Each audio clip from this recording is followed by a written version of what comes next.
It's now, looks to me, good time. I call the meeting to order. November 12th, 2012. George, would you do the roll call, please?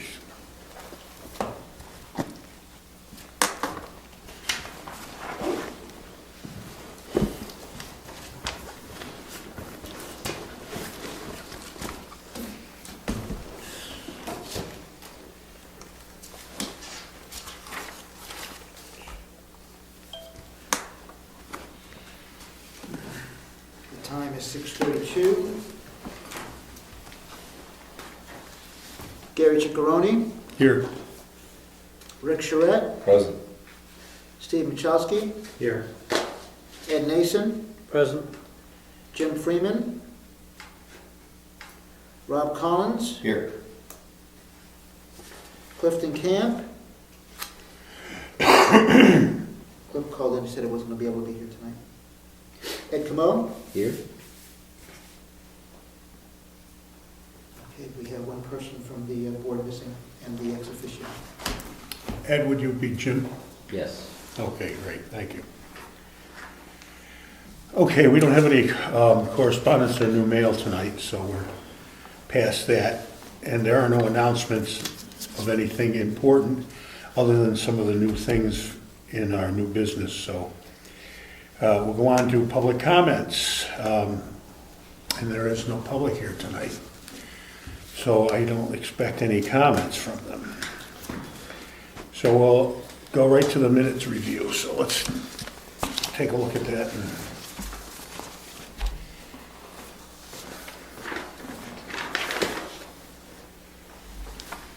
October 8th minutes. Yeah.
I'll make a motion to accept the minutes as presented.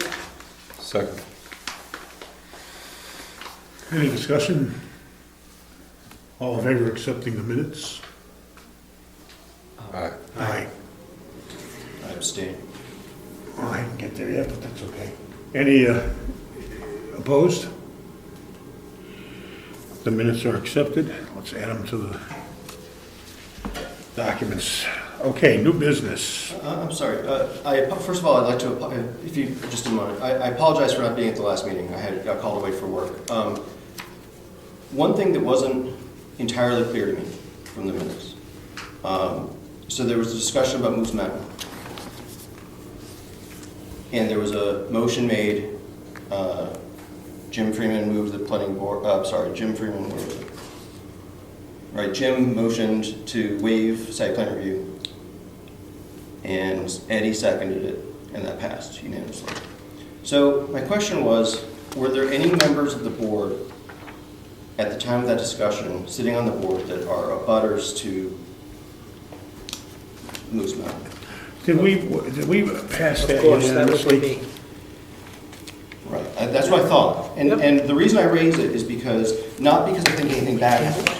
I'm not suggesting that. Okay. But our rules of procedure- Pending the lawyer's review. Hold on for a moment. Before you go any further, this might clarify things and save a lot of discussion. It was done pending, and I don't know that that's in here, and it It should is. be, pending review by attorney. That's part of the motion, but. Okay, So, but that's, if you can have a minute to sort of express my concern? surely. Okay, so it's against our rules of procedure. It's, I think, 8.4.2. I read it, but go ahead. So I can pull up the text if anyone doesn't have it in front of them. There's been New Hampshire Supreme Court rulings back in 1980, I think it was, Graham was sued by somebody, that clearly state, our rules of procedure state that if you're in a butter, you're supposed to recuse yourself. The Supreme Court ruling in 1980 basically said, if you're a party to it, if you're in a butter, and therefore you have to recuse yourself. And then somewhere time in the 80s, one of the RSAs got added, which was, I have it written down here, 673.14, number 1, which basically says the same thing. They codified the Supreme Court ruling. Okay. And my concern isn't that something bad was done, but if anybody at all is unhappy with anything to do with that discussion and decision, whether they're for it or against it, it will be overturned. So that's my concern. And so I would, Can I inject? sure. I talked to the attorney. We have no choice here but to go through the site plan review process statutorily. So that motion is, you might call it an illegal motion, or it is proposing that the board do something that is not legal. So we can't employ that motion and carry through with it. So we're back to square one anyway. Yeah, I understand that. My Okay. proposal was going to be just to dot our i's and cross our t's. Mhm. I expected that was going to be the answer from the attorney, but just to dot our i's and cross our t's, my suggestion would be that we rescind that decision. Make it clear as part of the record that we recognize that we made I a was mistake. about to go through that. That we recognize we made a mistake, not in terms of what the motion was, but the fact that that discussion occurred with an abutter on the board. It's a violation of rules of procedure, it's a violation of the RSA's. Whatever the decision was, I'd be saying, and it's not that I disagree with what was proposed, I think that this is a low impact thing, it ought to go through easily. I think it needs to go through site plan review, but, as I think you found out, but I don't think anyone was doing anything nefarious, I don't think anyone thinks that, but it'll get, just on that very procedure thing, we should be really clear that we take our rules of procedure. This was part of my thing tonight. That's exactly the way we're going to proceed. I've already been through this with the attorney. We're going to rescind that, and we're going to do in the form of a motion to rescind that decision, and it's already on record anyway of what the problems with it are, and then proceed from there. Okay, And I have a couple of alternatives as suggested by council, so. for the wording for the motion?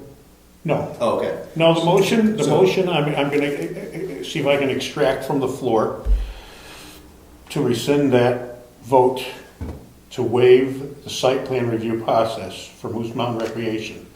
So would somebody like to do that? Yes, Mr. Chairman, I move that we rescind the motion. Jim Freeman moved, this would be in quotes, I guess. Jim Freeman moved that the planning board waive a site plan review of the Moose Mountain Recreation LLC pending consultation with the attorney. End quotes. You have to change that. We can't rescind his motion, all we can do is rescind our decision. Okay. I move that we rescind the decision related to the motion made by Jim Freeman that the planning board waive a site plan review of the Moose Mountain Recreation LLC pending legal consultation with the town attorney, end quotes. From October 8th, 2012. I'll second it. Any other discussion on the subject? Hearing none, all in favor of rescinding our decision to waive site plan review for Moose Mountain LLC regarding disc golf, say aye. Aye. Aye. Any opposed? Any abstentions? Abstain. Noted that Ed abstained, he's in a butter. Therefore, we have rescinded our decision to waive site plan review process for Moose Mountain LLC. And disc golf, okay. What we can do is, and this was suggested by my conversation with Laura Spector on a plan of action that would allow Bob Bordeaux or anyone else in his position that had to come before the board for site plan review, we can adopt a site plan review light set of rules in our rules of procedure. And it is not a voting issue before the town. It's something we can just do on a housekeeping basis. And I have an example of it here, and everybody has a copy of it or will have when it's at the table here, that I had Laura send me. So we can look over that and adopt it, or parts of it, depending on how it's applicable to Brookfield.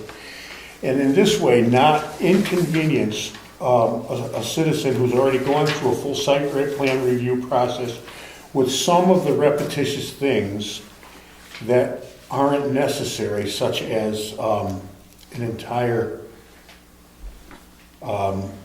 property survey and water review, such as Fraggle Rock did, because this isn't going to impact those portions of the property. We can adopt that, or any portion of that process that we want, if we wish to not put the applicant through the chore of, he still has to sign an application, he still has to provide an application, he still has to notify abutters, but that's something we're gonna have to deal with in this documentation that Laura provided me, and I'd like us all to take a look at it and work on that tonight as one of our issues to deal with. So let's go there. We have A question?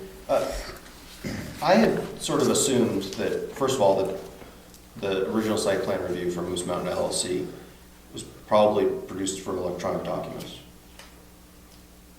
correct. Right.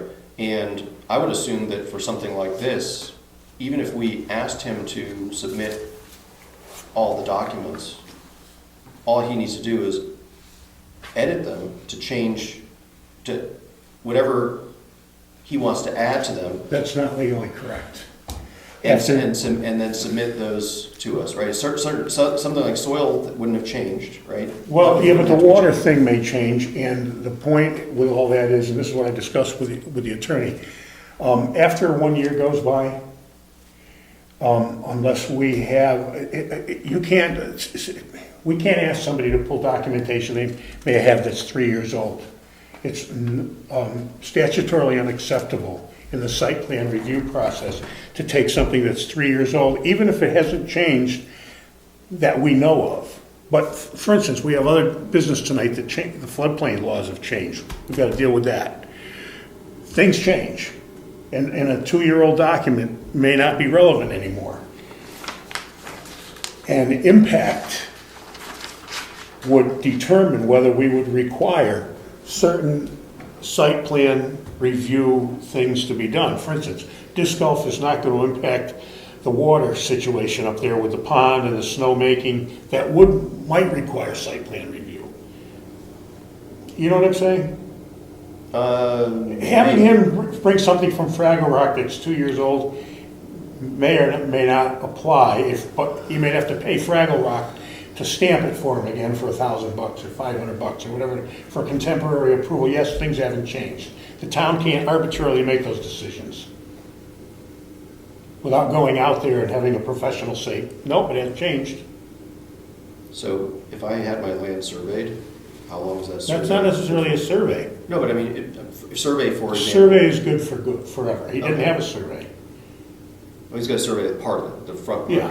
right? The part he asked us to allow him to use. Correct. But there's other impacts. I get that. I hear what you're saying.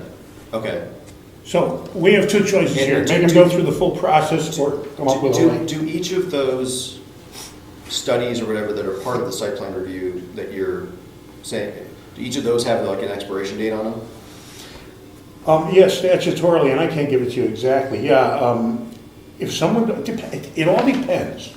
For instance, traffic flow, there is no, if traffic flow are going to become an issue, there is no expiration date on what someone did. That might be required anyway, because the traffic flow is going to increase, or possibly increase.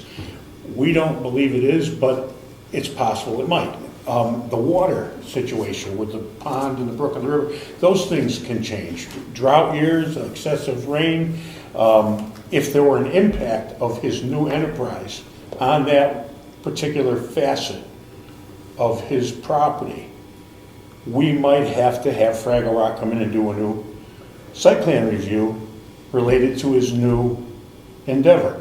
We don't know that because he's going into disc golf. So there is not so much statutorily time limits, but statutorily impact-driven things. Now, if we adopt something in our rules of procedure that give us the ability to do the site plan review based on our needs to protect the town of Brookfield and help the citizen as well by waiving, not waiving is the wrong word, but by not requiring a full-blown site plan review, we have that within our power as long as we make that decision that it's appropriate. Now, I think I'm explaining the best way Laura explained it to me. So that sort of makes sense to me, but at the same, we also have a procedure, if I recall correctly, that anything that he doesn't want to submit to us, he can ask us to waive it and justify us waiving it, and we can make a decision on whether or not to waive it. So for example, let's say that his soil or his water thing from Fraggle Rock, whatever, was stale or whatever, would need to be updated if you were doing something related to water, but we're like, hey, it's disc golf, it's over on the other side over there, it's away from there. Yeah, we'll waive that, right? And that's, that would be sort of the other way we could go, right, is basically just be reasonable. We might be able to do that. However, I think the way the council proposed it, that we have that right, but it becomes a semantics discussion, like the board assumed it had the right to waive site plan review for Bordeaux's enterprise the first time because he wasn't doing a change of use. Sort of incorrect in the sense that it had been dormant for so long that it became a change of use. So we wound up having the lawsuit and the whole 9 yards. We don't want to go through that again. Whether or not that kind of situation could arise because we waived something is possible. But if we put this type of thing in our ordinance, in our rules of procedure, we can accept this, and there really is no grounds for a lawsuit then, because we are not waiving anything. That's the point. So Does it? we have to choose. Okay. My So suggestion. why don't we go through it? And- That's what I'm doing. That's my whole thing. Let's take a look at this document, see what it says, discuss it, and determine what we're going to do. And let's see. Where's the agenda here? I've got my copy here somewhere, but I want to look at the agenda again. That's compliance with conditions. of Adopting approval. regulations for site plan review, that's number one, so that's where we are. Okay. So let's take our little pieces of paper that George gave us. Now, this number one is missing. I have no idea what number one was, and I figured it probably wasn't something I could get Laura to answer because she wasn't available. This is what she sent me, and I really haven't reviewed it, so let's all take a look at it and read it. It starts at 2.6. Yep, Thank you. minor site plan review.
Tell me if you've all had a good look.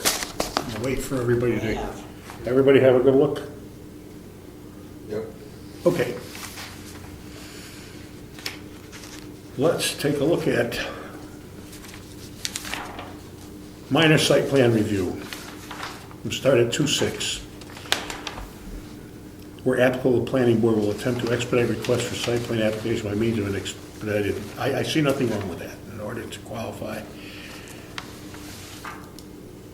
Subsection 262 is applicable. I don't know that that fits because that has to do with Barrington. And ours would not be that. We'll have to get, I'm gonna go to our site plan review process here. We would have to substitute something else in there. And I'm going to,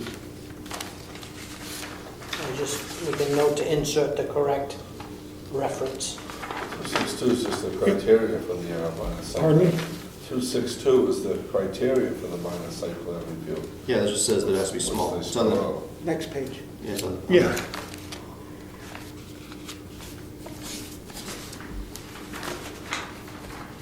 How come I don't have that? Okay, I do. Criteria, okay, there it is.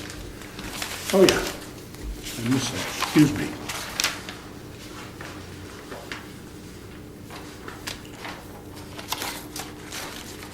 Okay, 261, determination of a minor site plan.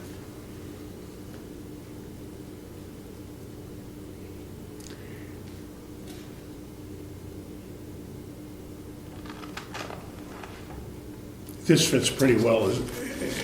I don't see any reason to change any of this. Does anybody else see anything that, It seems like this is the checklist, it's a subset of whatever their other checklist is. yeah, Maybe, if I understand it, they basically have a smaller checklist yep, that's pretty much what it involved. and some criteria for when you can use the smaller checklist, right? And, Well, there's the criteria for that right right, here. This is what they have come up with. This is where we would either accept or change all of these things. Add to them, delete some, whatever. That's what we have to go and discuss at this point. So, 1 through 8. Now, we have our site plan review criteria, which is, we should all go there.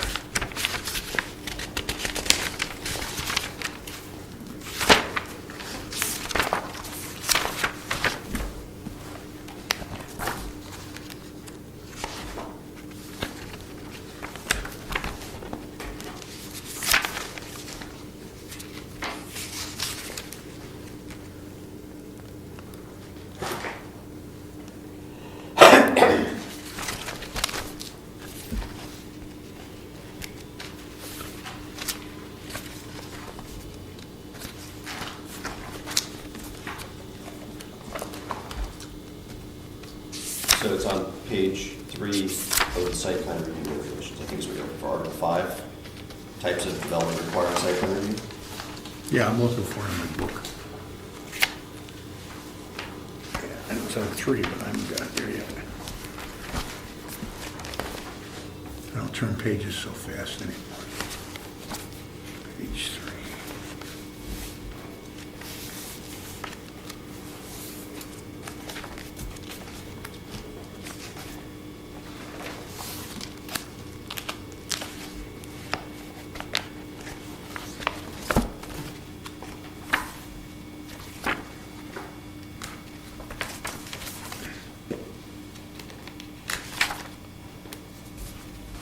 Where the heck am I?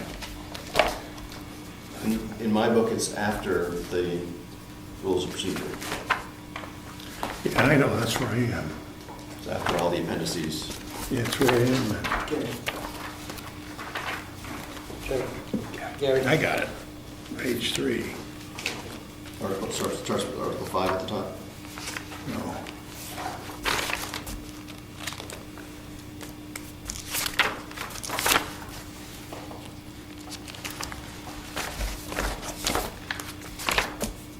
I don't get it.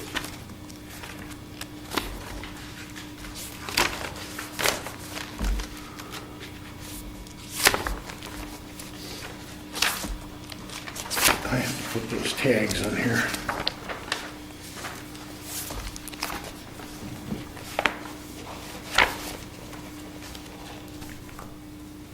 Yeah, I'm trying to find it in here. It's seeing what.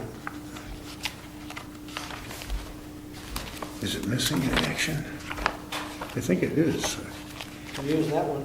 Huh, I'm gonna use this one. Here, leave it. I'll find it. No, it's okay. All right.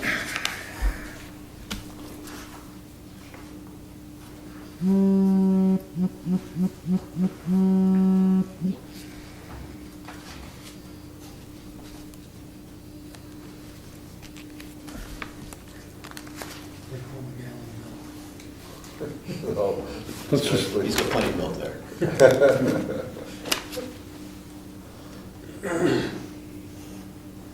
good book. Did you shake it before you drank it this time? No? Ooh. well, obviously C is the issue. This one.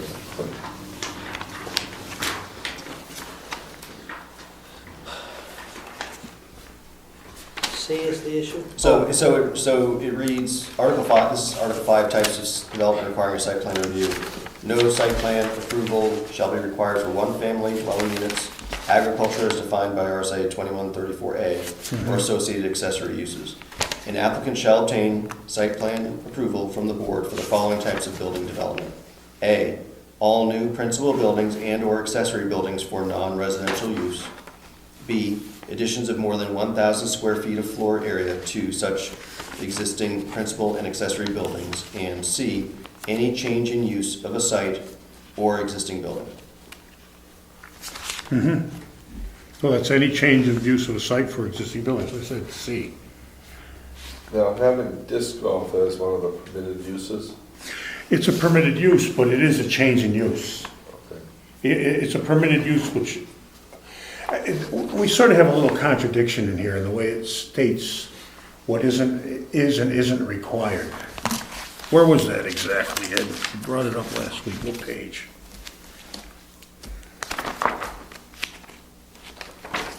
You remember? What was the question? I'm sorry, I was, Streaming? Okay. no, I have an issue with my phone. Oh, is that what that noise was? I thought you had gas. I'm just kidding. Quite musical, aren't I?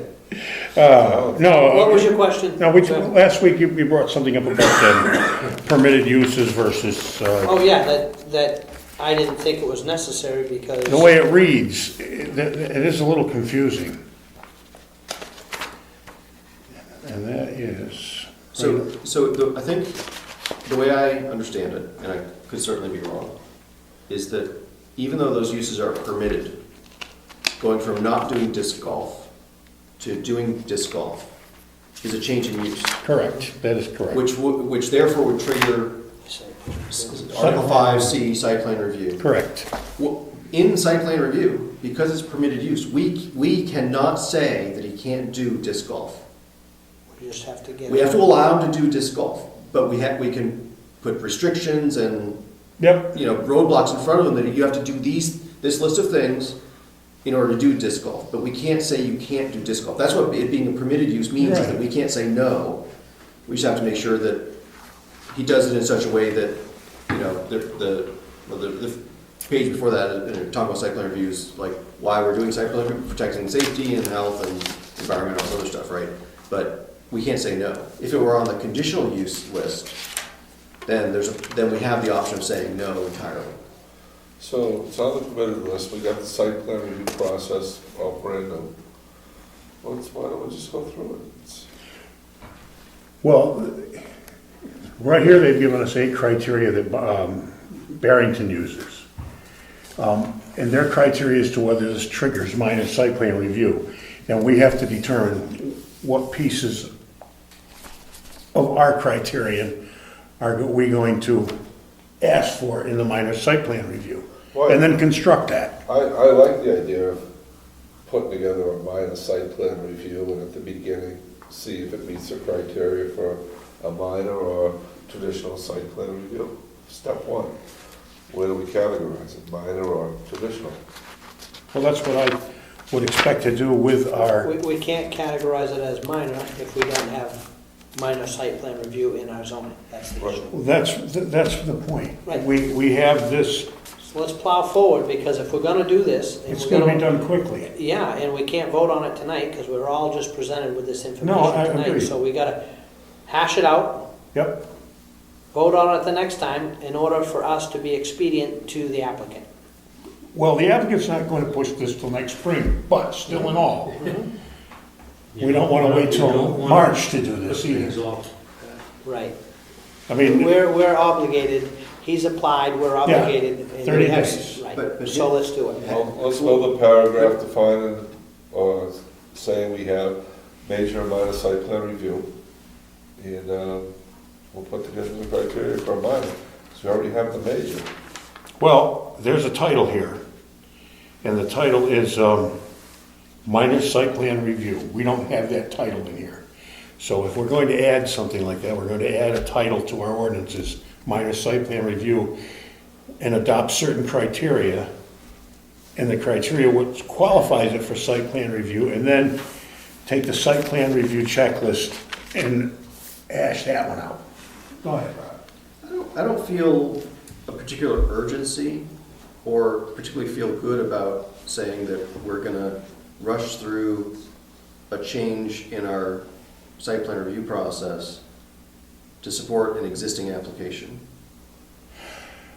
We don't have an application. We don't have an application. Okay, but, I mean. It's that simple. Okay, but he's proposed this, and if he wants to move forward, I mean, I'm not opposed to the concept of a minor site plan review.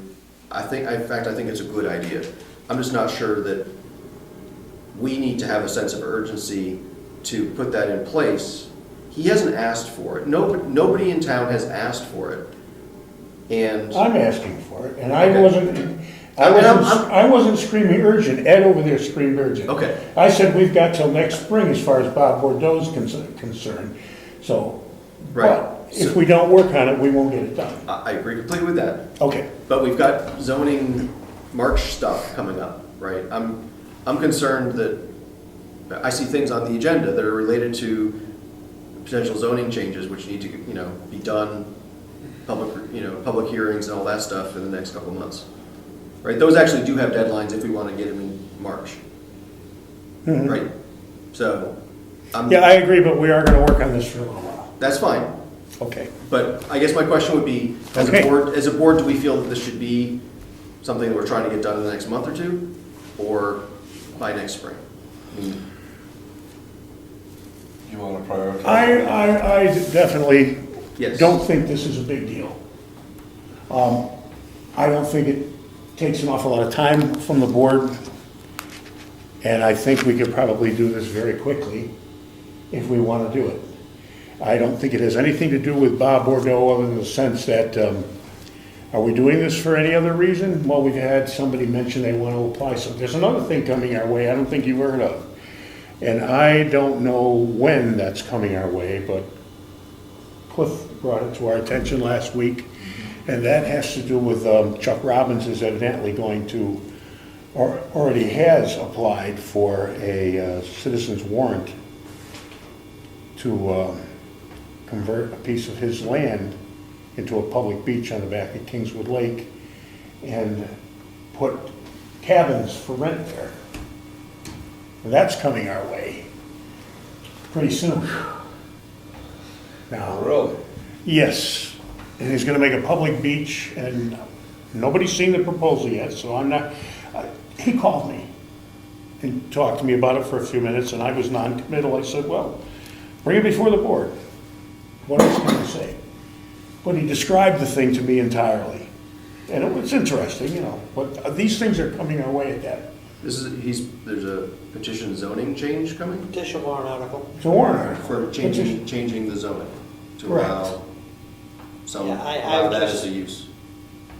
That's correct. Yes, I haven't. And seen what he's it. offering to get the zoning change is a bribe to the town of Brookfield, and that's exactly what it is, only it's a nice bribe of a public beach that they can use anytime they want, and if the citizens wish to let him do what he wishes to do. But I know that was an inappropriate, politically incorrect thing to say, but it's an offer to the town to allow them to accept A public beach or a town beach? a public beach.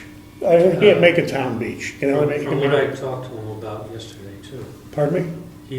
he wants it a public beach for the residents of Brookfield. He would have something, he gets on the phone and he can't get rid of them. He was talking something like giving everybody an electronic card and with a gate, so if you're a resident and you pay taxes, you put this card in, the gate opens up, and you could go use the beach. I don't even want to waste any time on it, but I'm saying this is stuff coming our way. This is what he's going on in his head. It's coming our way. And it's related because he would have to go through site plan review because it's non-residential use. That is correct. It's recreational. I was trying to figure out what the connection was. So anyway, It's not recreational. That's not gonna- The cabins aren't recreational, right? That's, it'll be a business thing, but that's neither here nor there. And it's not, we haven't got an application, but we are gonna get an application. So anyway, let's get on to this. So there are things that this is gonna be required for, perhaps. We don't know. And I would like to spend a little bit of time on this. And we don't have to spend the night, but it's only 7 o'clock. We've only been here 35 minutes. Let's take a look at this. Okay? Yes. Let's go. The way I see it, if anybody disagrees with me, let me know, that the criteria that are here kind of cover a lot of criteria. I don't see how we're going to add much to it, but maybe some of you will come up with an addition to the criteria. Then we have the site plan review checklist that we would go through. If we were going to make something, now we have the waiver possibility, but the waiver possibility isn't the same thing as changing the rules of procedure. It doesn't, waiving something doesn't necessarily make us immune to legal action by an interested party. Nothing makes us immune, but. No, nothing makes us immune, but if our rules of procedure state that this is something that can be done, Right. they can still approach it that way, but it's a little more difficult than a waiver. The only thing I see on these criteria that I would like to see changed is the increase in floor space and pavement. Instead of being, this says 33%, I'd like to see it that there's no increase in floor space and pavement. I would, Would fall into minor site plan review, because 33% growing that much that's not minor. Well, 33% with a gross expansion of 1,000 feet. Right. I would be against 0, because if a person wanted to add a closet, an exterior closet for tubing gear, or in his case, or something else, that would trigger a full-blown site plan review. I mean, I think the concept is correct. Maybe the percentages are wrong. Okay.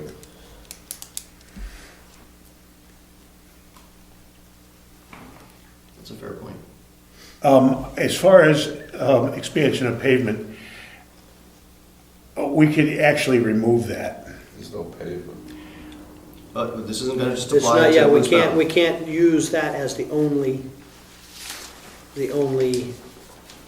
project. Well, I just wouldn't want to see building go on without site plan review. You could use a hypothetical on that expansion of pavement with an existing subdivision, and there's another 20 acres at the end of the road, and the person wants to develop that 20 acres, or however many, then you'd have to expand the pavement.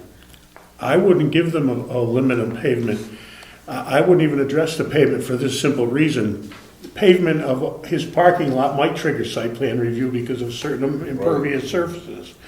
So if you're giving him permission to improve pavement not to exceed 33% of the existing paved area, well, there is no existing paved area. So in his case, it wouldn't, it would be irrelevant. Him paving it would not qualify him for a minor site plan. 33% But- of the whack, and next thing you know, you're done. No, 33% of nothing is still nothing. He has Yeah, pavement correct. behind the building. There's hot top in the back. So he gets down, put down 33% of that. Yes, he's probably got about 2,000 square feet. Then a month later, does another minor site plan review, adds another. Yeah, dump truck at a time. Okay, so here's my devil's advocate His application, approach. we'll You get have Rich off the application. You have please. an existing subdivision, and per the request of, say, the fire department, cordially ask the developer to say, you know, it would be real handy if you, at the end of your drive there, you could put a little hammerhead turnaround for us to make it easier for us. Now the guy blasts down half dozen trees, he makes a place for a truck to back in, and he wants to pave it. Is he gonna have to go through a complete site plan, full-blown site plan review to do that? Well, that's why I say. I like the way it's set up, I just think maybe the percentages are too high. If you went 10%. Then if he's got 2,000 square feet of pavement down there, it's gonna take him 20 years to do the park. I don't think that number 7 should even be in there. Number Oh, I do. one, if somebody's gonna do a site plan review to do a subdivision in the town of Brookfield, they're gonna go through the full-blown process anyway. And it's gonna have nothing at all, I'm saying no minor site plan review is going to give anybody in this town the ability to put pavement down. I'm saying, why give anybody the ability, because any new site, any new. How about a change of use? This is, if a change of use is triggering a site plan, and the change of use is he changes it, you know, and I'm not gonna use Bordeaux, but you have the local, farm stand up the street here, and he basically wants to pave aprons because the state of New Hampshire wants 20-foot aprons off their road, so he decides to do it. but he's gonna coincidentally do it as he changes the use of that farm. Is that gonna trigger a full-blown site plan? Not if he's paving a road into his farm, that wouldn't require site plan review anyway. If he's putting his driveway in, I'm saying that this shouldn't even be here. I don't, the town of Barrington may have 14 different places with pavement. We have no places with pavement, and if somebody's putting a farm stand in, they want to pave the mouth of their driveway, they have the full right to do that now, and I don't see where the planning board has any reason to get involved in that. You're going to pave the mouth of your driveway. You're going to pave the mouth of your driveway. I don't have to get a building permit or anything to do that. I can just go do it. Why would we want to include that in a site plan review? I guess I see, you're approaching it in a completely different way. In other words, who needs it? If Bob decides he's going to pave that whole parking lot up there, that might trigger site plan review, because Fraggle Rock has done their study on the water runoff on that property based on what's permeable and impermeable surfaces. And it could trigger, so if he wanted to pave 15,000 square feet up there, that might trigger site plan review. And the state might require that. I don't even know that, but it could very well. I don't see where this is relevant here at all. It might be for Barrington because they got a lot of this stuff over there. We don't. So why keep it in our ordinances? That's why we took those other things out 2 weeks ago. Take it out. So that's my feeling. I don't know, anybody else like it there? We can keep it. Oh, I'd take that out.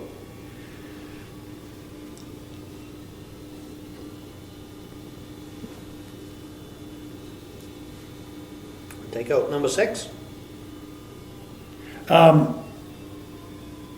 Yeah, but I think our things, Our site plan, our normal site plan review doesn't trigger No. until you get over adding 1,000 Right. square feet. more than 1,000 square feet to existing principal and accessory buildings. So under 1,000 square feet, It wouldn't, in our zoning, it would not. it wouldn't trigger it. So this is kind of a moot thing too. What was Maybe the in last Barrington item it on doesn't. 5C? Pardon me? What was the last item? Any on change 5? in use of a site or existing building. Any change of use or existing building. If you change the existing building, Right, so it's got to. No, it's change of use, it's change of use of the existing building. I think, the way I would parse that, any change in use of either a site or the building. So it's the change in use is the subject there. So, okay. So if you're, I think this allows you to change, this allows you to add 999 square feet to a without a building, site plan. to a building that's gonna be used the You same can way. add, you can add 1,000. There's no more than No more than- 1,000. You're saying 1,000 square, as long as you don't change the use of the building. Yep.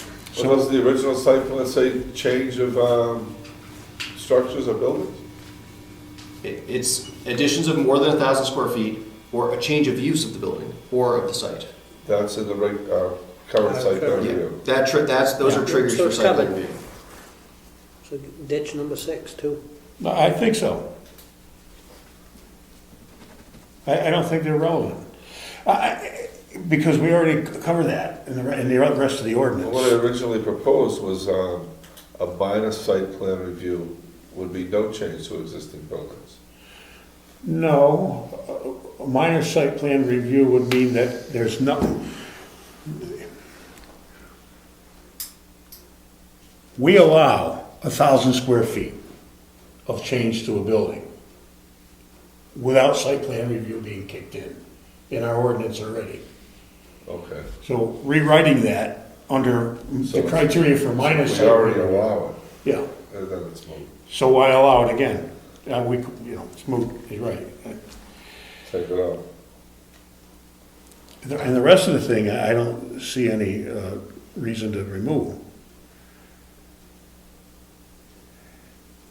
Now, we should look through, is everybody on the same page here? Let's look through the site plan review checklist real quick. And basically, the reason we would even do this is to not inconvenience a citizen with the onerous, expensive procedures that are already done or not required. At the same time, protect the town. So we'll just, number 1, project names of addresses, that's all gotta be done. He's got to contact the abutters.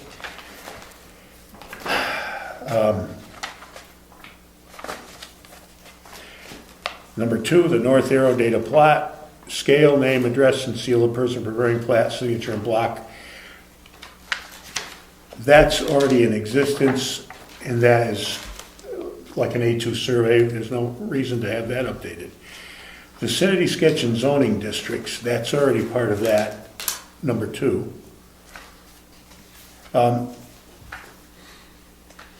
Abutters and uses of abutting land within 200 feet of the site, that has to stay, I would say. Anybody says anything, interject any moment, doesn't matter. Boundary lines, dimensions, and bearing, lots, area, acres, square feet, total disturbed area in square feet.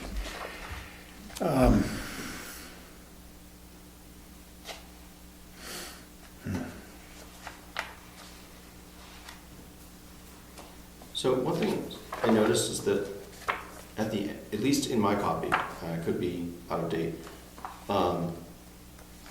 my site plan review regulations, the last page is a site plan review checklist, which is different than what you're reading from. And I understand that I have this page 11. Well, we've got those 2 site plan review checklists. This is the subdivision checklist that which one are you looking at?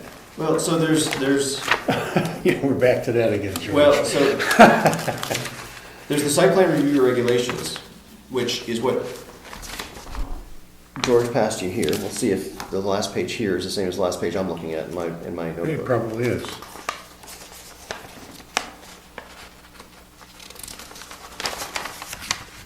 So we have that checklist. Yeah, this is what we should have addressed last month and we never did.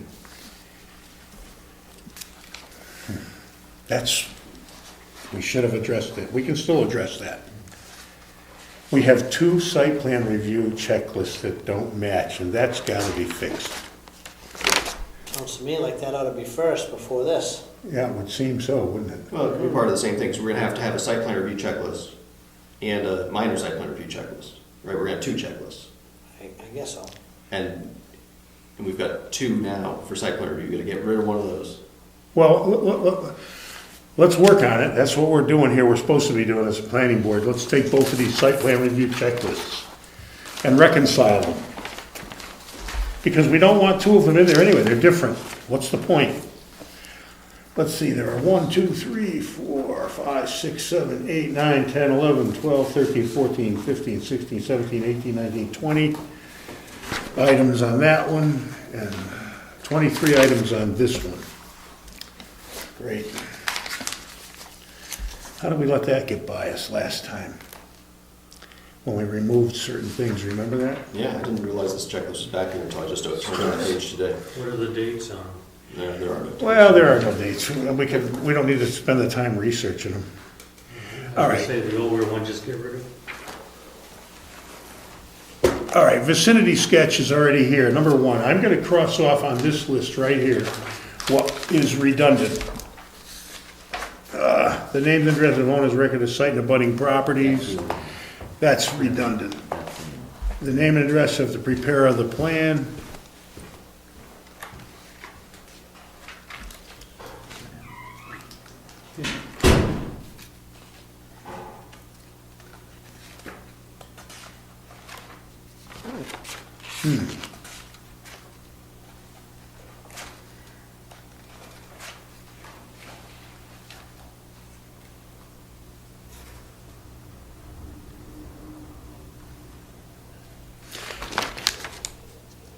We don't need that. Number C is an idiotic item anyway. Because the preparer of the plan with a stamp of the date, north arrow, date of plat, scale, name, address, and seal of person preparing the plat is already there. And his name and address is an automatic part of that. Severe license crash in the state of New Hampshire, that's automatic. All these things are addressed that I'm looking at. The scale of the plan should be more than 1 inch equals 50 feet. Would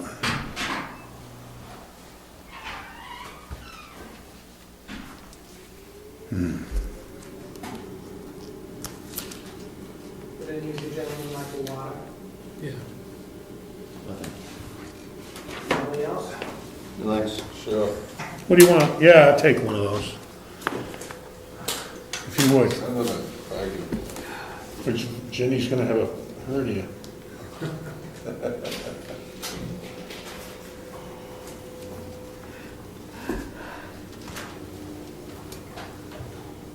You got any more water in? Yeah, I'm getting you. All right, take your time. Gave away all the water. One inch equals 50 feet. Thank you, appreciate that. That's not, I can't believe I'm gonna drink this. other. I'm dry as toast though. Get that tree finished. I got an earful from Cecil. Well.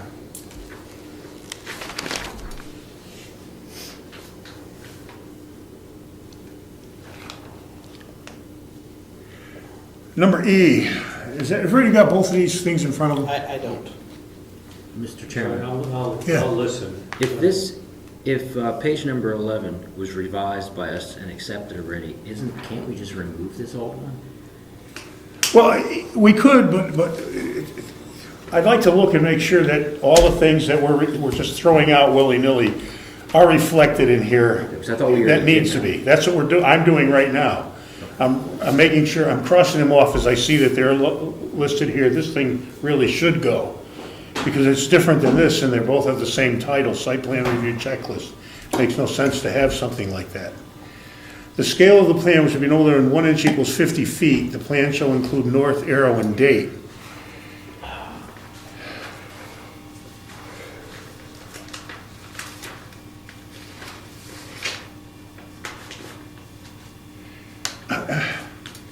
This is from a yesteryear, because number one, nobody issues a plot that has no north arrow, that's here, north arrow and date.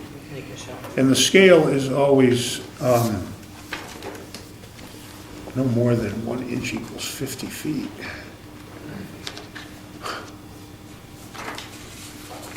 You couldn't do that if you surveyed all of Moose Mountain. You'd have to have a, Big piece of paper. huh? Really Big piece of paper. I don't think E is, the professionals have this the scale that's acceptable to the state. And they comply with state RSAs, and we would have to accept that anyway. Bearings, distances, and site area. Perimeter boundary of the proposed site, including compass, bearings, distances, that's all part of a plat.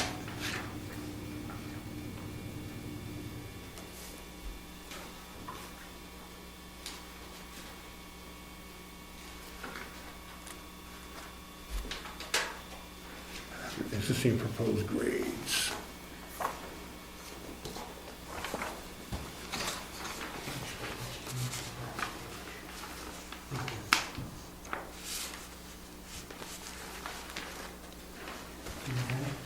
See, all this stuff this was done so long ago, before, this, I see what happened here. I'm convinced that before, this was probably written, could have been in the 60s, or 70s, or 80s, who knows? When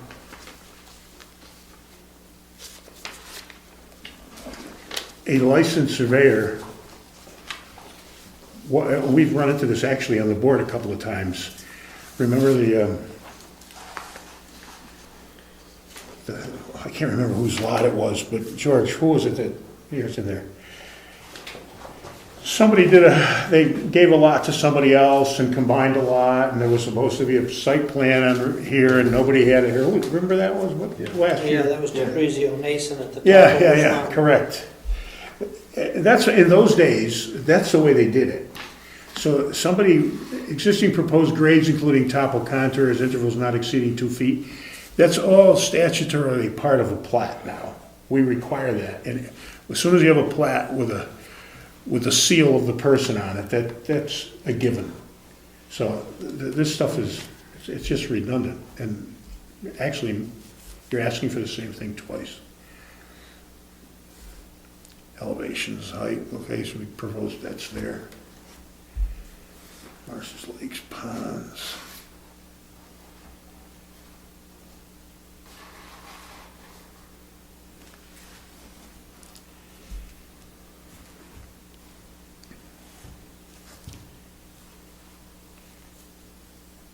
2 feet of site, that's there.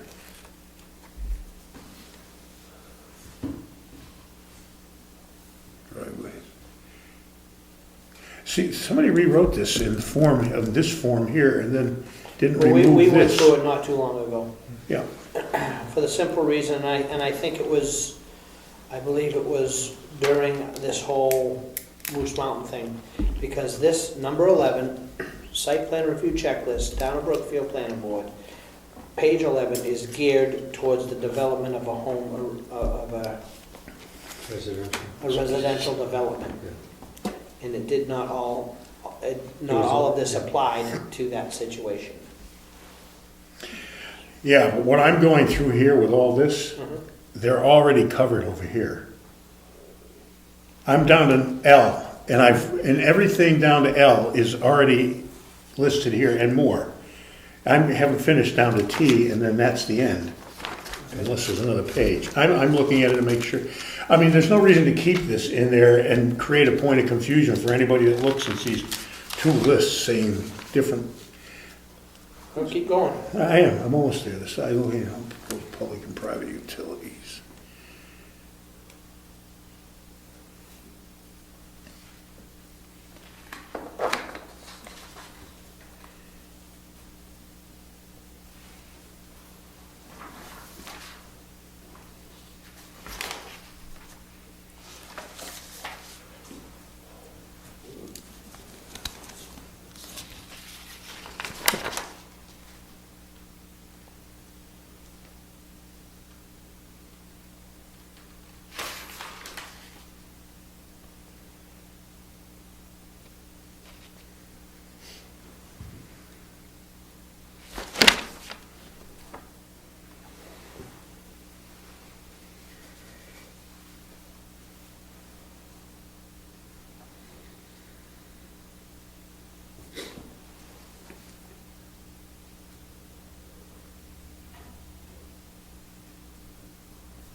Well, here's one that's not there. Lighting and signs is there. Landscaping is there.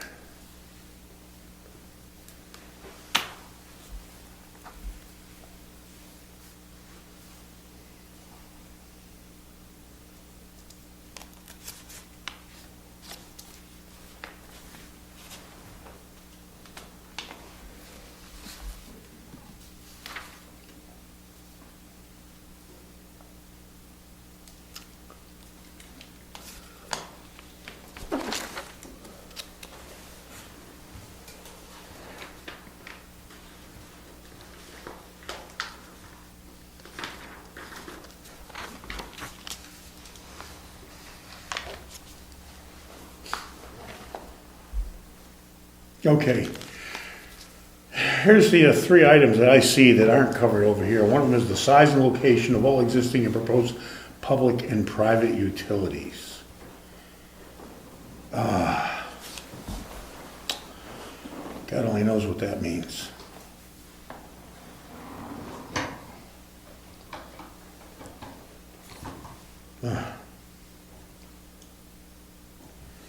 It covers a myriad of things, from electrical to,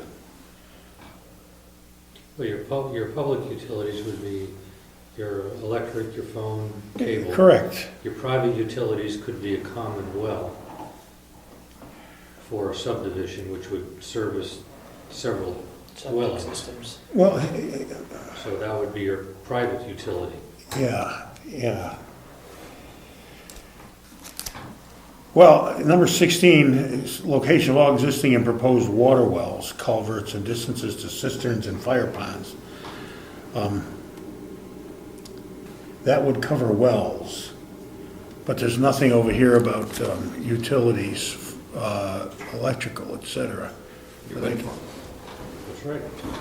Pardon me? Your wind farm. Your wind farm. You could have a solar array. That could be a private utility. I suppose. Well, so, what do? That one, okay, location of all existing and proposed public and private utilities, that's not over here. And let me read the other ones that are. An estimated timetable for construction and completion of buildings, facilities, and landscaping. That's not there. Isn't your building permit gonna limit that? No, you have a year to complete, but you could extend it in 2 years, Right. right? Yeah, that's what I'm saying. Is that a? Well, I'm just saying, it's that- not here. We have to determine if we want to teleport and transport one of these over to here, if we want to save any of this. Most of it's redundant, but there are a couple items that aren't. What are we going to do with those few items? That's my question. So, the board has to decide. Proposed use of site, including number of units for multifamily dwelling. Now, we've got multifamily dwelling ordinances elsewhere here.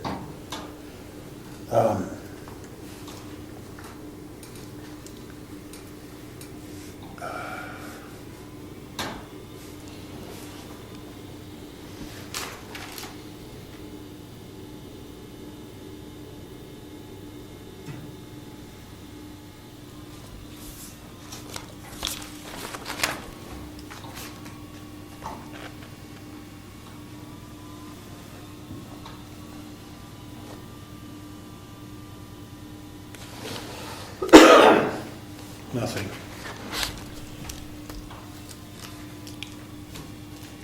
Well, does anybody have any suggestions? I have a couple. Consider it. Sarah. Well, we should transport a couple of these over to this and then toss the rest of this out because most of it's redundant. And having both of these things in there is, I think, confusing to people. Which one do they? Well, we have to make this official. We have to-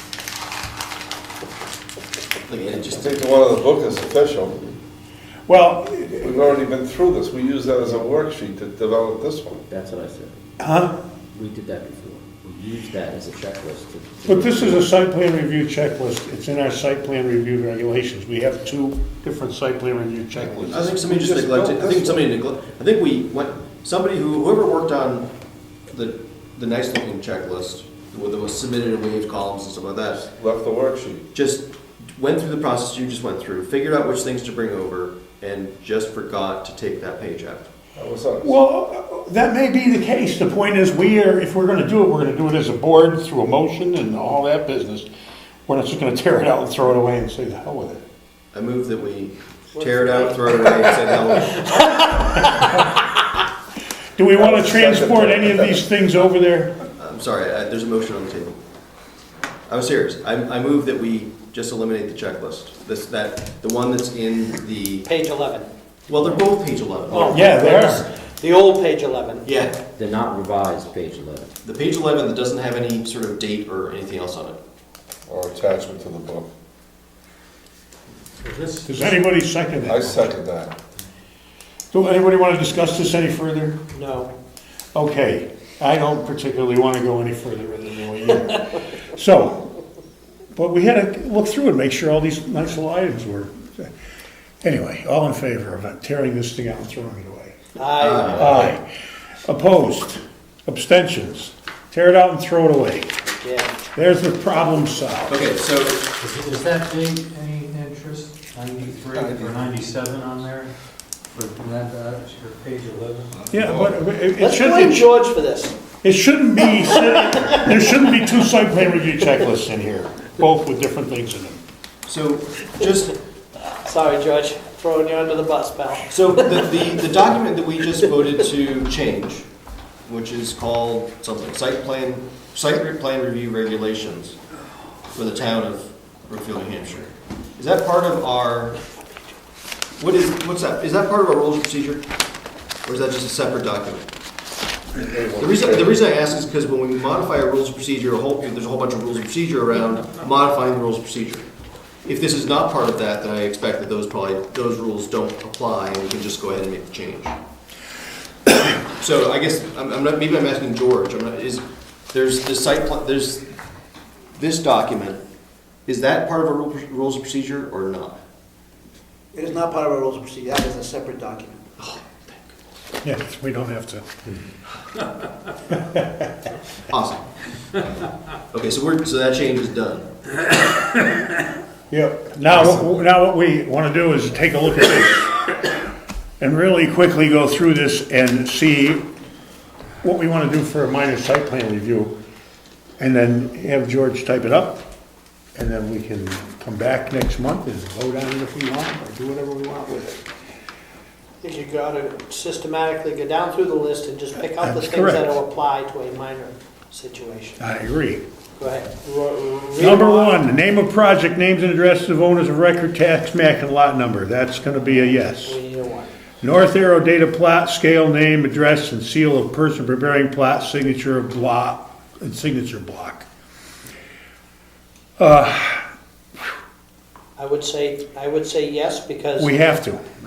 Because it needs to be there, and I envision a person going through a minor one, taking their Existing, full-blown one, and using it. and just making what little adjustments they have to. So that'll already kind of be on there, so let's just leave it. We have to anyway, Yeah. because anybody that's too small of a deal wouldn't be required to do site plan review anyway.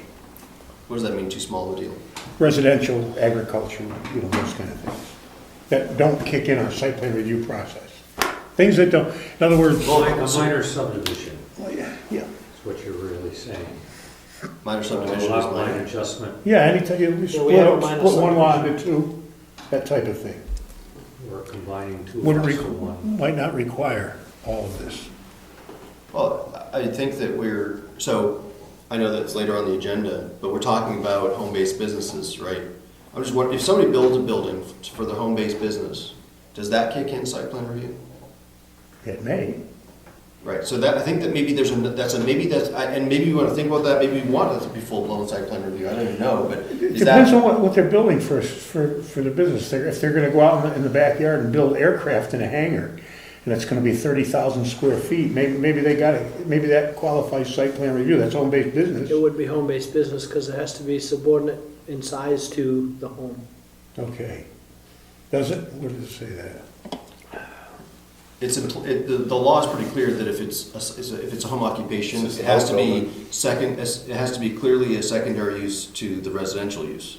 So- Now, that doesn't mean it can't be 30,000 square feet. Right, It that means just you means you have to- need a 35,000 square foot home before you can build a No, 30,000. I don't think so. that's not, it just means you have to, you're there on that property because you live there, and you happen to have your hangar in the backyard. And you're building one airplane a year, it doesn't matter. I know a guy that does that. I think that the square footage is Windsock okay. Village, he's got a hangar in his backyard, bigger than his house, times 5.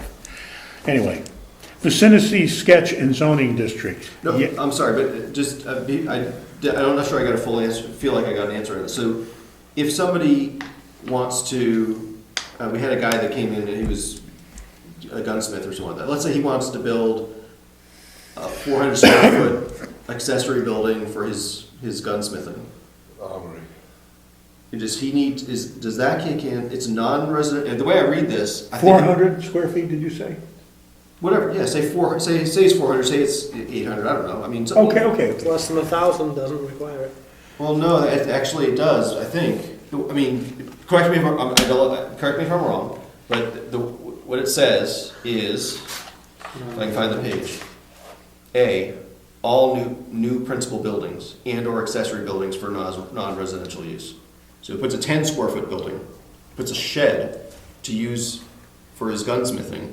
Does that mean that he needs to go through site plan review? I think by the letter of what we have written here, the answer is yes, but that's probably ridiculous, right? Where is this now, 3? Page 3 of the next of one. this document. You talking home-based business, don't we have building permits and stuff, sheds and outbuilding? Site plan review says all new principal buildings and/or accessory buildings for non-residential use. That don't apply for a site plan review. What? And don't call it a principal building, call it a minor building. It's an accessory building, right? It's principal or accessory, right? So it's an accessory building because it's not your home. Okay, wait a minute now. Right, and that required, if it's an accessory building for non-residential use, that kicks in site plan. I don't know that it does. Read the paragraph, the leading paragraph. No site plan approval shall be required for one-family dwelling units, agricultural, as defined by RSA 2134A, or associated accessory uses.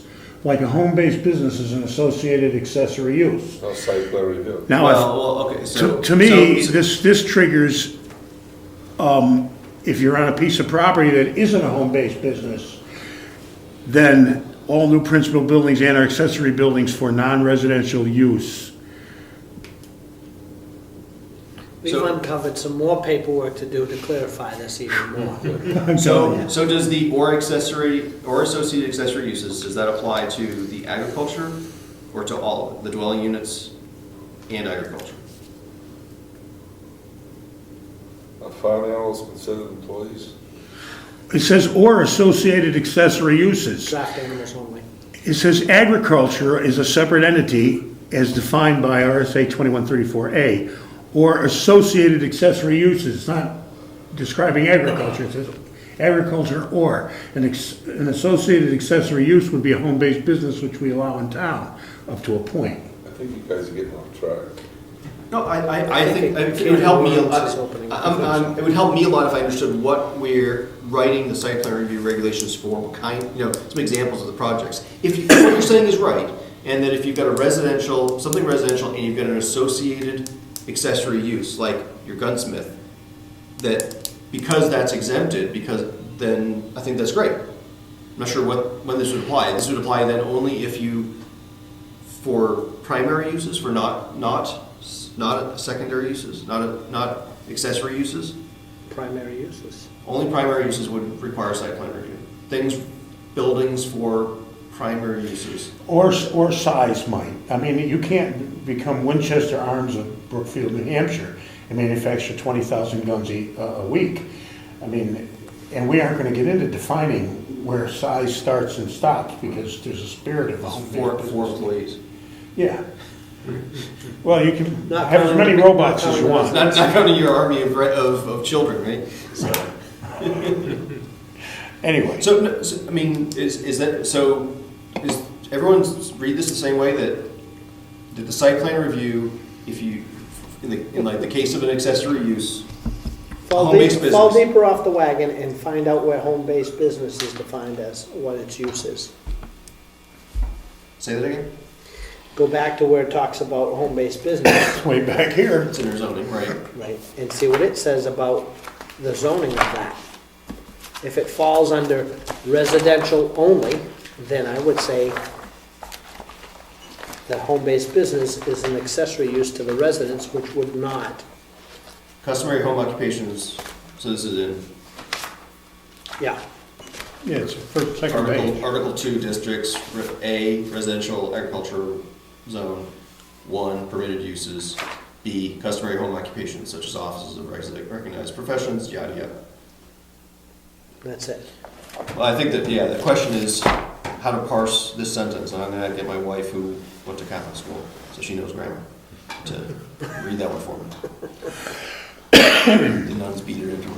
Should write it in Latin. She could, probably. I could do that. I went there too. Anyway. Vicinities, at this point, let's, Okay, so going forward on the assumption that something like the gunsmith's shed is not going to require site plan review, that helps me think about okay. this list. Okay. Anyway, let's go on to number 3, vicinity sketch and zoning districts. That's a yes, because that's going to be part of his existing plan. Abutters and uses of abutting land within 200 feet of the site, that's a yes as well, because, On a minor, you think it is? yeah, he's got to notify abutters of the change of use. We're going to have It's to not require notified, that. that didn't say notified, did it? It says to, read it again, please? It says abutters and uses of abutting land within 200 feet of the site. It's abutters and uses. That's not providing a list of who the abutters are. That's saying on the plat, you have to put who they are and what they're using their properties and buildings for. Where does it say on the plat?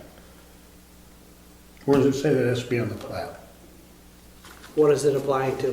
Read it again. It's just It a says, list. this is what you need, this is the checklist. And I imagine it's a list of abutters and uses of abutting land within 200 feet of the site. He already created that the first time around. Okay, So it's going to have an address and agriculture, Yeah, address and pretty much. residential. That's all it I is. think you'll find you'll Okay, go ahead. It's just a list. Yeah. Boundary lines, dimensions, and bearings, lot area in acres, square feet, and total disturbed area in square feet.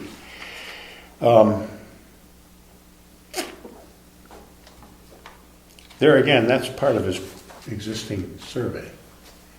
Anybody else's too, they would already have that. Are we gonna force someone to get a survey? It doesn't ask for an A2 survey here, though. It just says boundary lines, dimensions, and bearings. And I have to do that just to get into current use. So I don't see that that is. Does that refer to the words used to describe the boundaries of your property, like on your deed? Is that what? Boundary lines, dimensions, and bearings. If you look at any, even things that don't have a surveyor stamp on them, Yeah. have a boundary line with the north such and such so many feet. And that's Your way- right there. and in If that book. if the line isn't straight, you have your waypoints Yeah. between them. That book has everybody's, Brookfield's property. You get a copy. Right, but your deed describes that too, right? Yeah, but it doesn't give you your deed won't have boundary lines. Your Sure. deeds, Verbal, yeah. depending on how old your deed is, Yeah, it I could depends. say, the hole in the third 67 rock in the paces to the stone big wall, pine tree. to the pine tree and, something that doesn't exist anymore. All right, number 6, shape, size, height, location, and use of existing and proposed structures located on the site within 200 feet of the site. I would say no. Okay, can we just go back to number 5? Do you think number 5 is required? I just want to make sure I have that right. Boundary lines, dimensions, and bearings. Lot area in acres and square feet, and total disturbed area in square feet. I would say yes. Oh, did anybody else argue that point? No, I agree with that. Shape, size, and height or location of existing and proposed structures located on the site and within 200 feet of the site. I don't see any reason for that. No.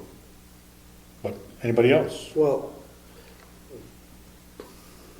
If you're proposing to build if you're something. proposing to build, Then you're gonna go through the site plan review process, right? Unless it's under 1,000 feet. right, so what if you're gonna build an 800 or a 900 square foot building? Don't you wanna know the location and size of it?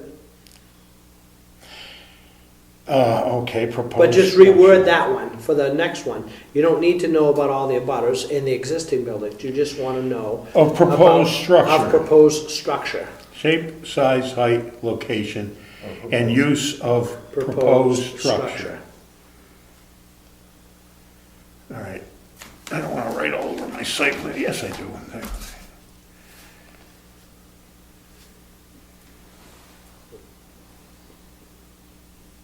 That's right, that needs to be that. We're gonna take out that. Did you get that, George? Yes, if I understand this correctly, you're gonna keep number 6, but you're gonna put a period after proposed structures. The rest of it is deleted. Is that right? I think also remove existing, right? Existing. Yeah, I remove existing as well. Okay. So it deals, it's pertaining to just the proposed structure. Or disturbed area for proposed use or something like that, however you. Now, if you're filling this out, let's say by putting in several baskets that he's gonna have to catch his frisbees, there's no change in the contour land, no, he's not disturbing anything except for, 12-inch diameter hole in the ground. He could put down, no change to the original plot. Yep. And just go on to the next question, instead of coming out with dimensions and everything all over again. Right? In terms of what number here? The one you just passed, I don't remember. 6. We just did buildings. Building or disturbed, something with disturbed land. Yeah, but the disturbed land would be for like a fire retention pond or. Yeah, if he was or making a parking changes. lot change. But if he's not making any changes, let's say. Right, except no for- change. No change, No just put change. in no change. Right. So you just move right along, you don't have to do anything else. You're not copying over what you already have on your main plot plan.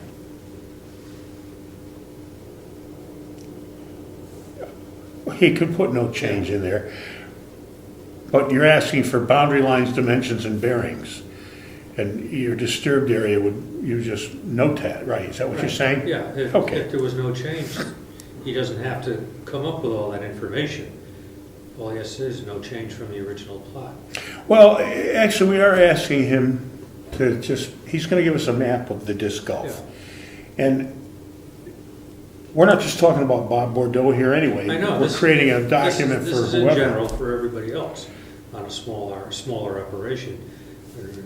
So, generally speaking, anybody that's got a survey has all that information already. We're not, it's not.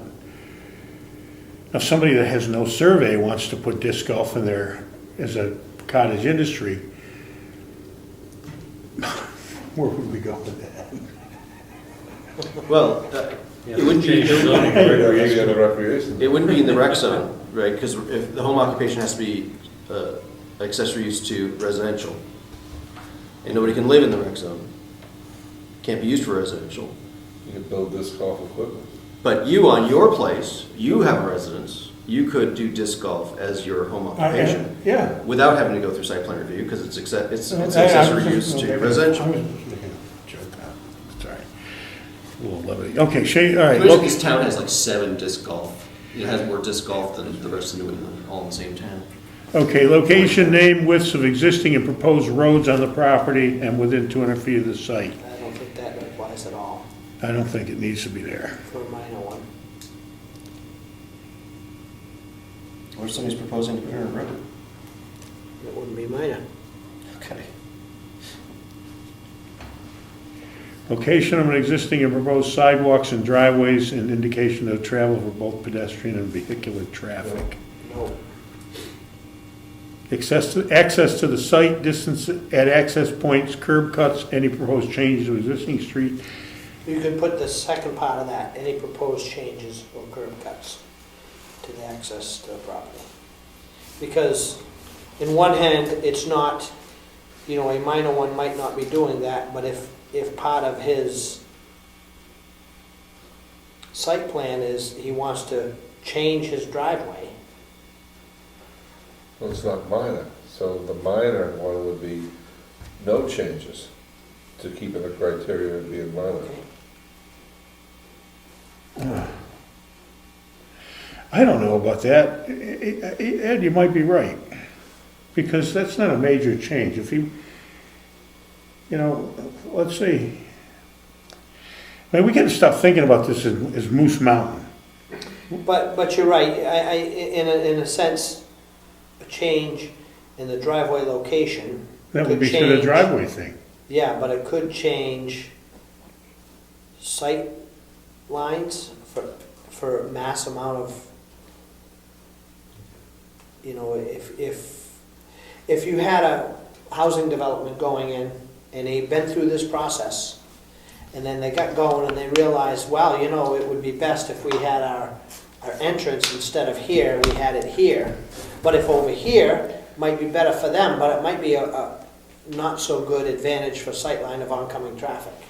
So maybe you don't want to put it there. So I'm saying leave curb cuts and proposed changes to existing streets and copy a driveway plan. He can write no changes in that too. Yeah, that's true. Just write no changes. And if he has a change, then he has to give us the proposed change. I would leave it. Okay. So have we eliminated anything yet? Yeah. Yeah, 6 and 8. 7, 7 and 8 rather. 7 and 8. And change part of 6. Change 6, took out 7 and 8. Just want to make sure I got a clarification. Number 9, I'm going to leave that in its entirety. Is that correct? No modifications for number 9?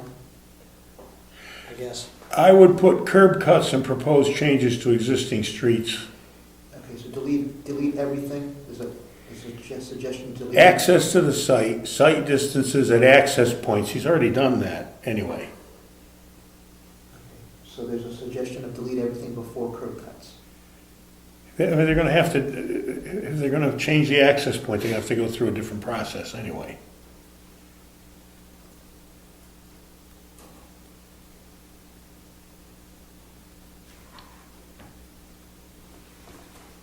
Next item, 10. Location, number of parking spaces and loading spaces.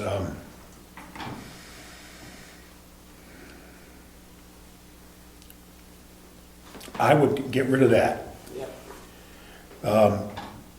If he comes in here with a proposal that's gonna require a lot more parking loading, we're not gonna be saying it's minor site plan. That's right. We're gonna be going to a regular site plan review, so that shouldn't be. Proposed landscaping plan, location types of all existing and proposed landscaping and screening.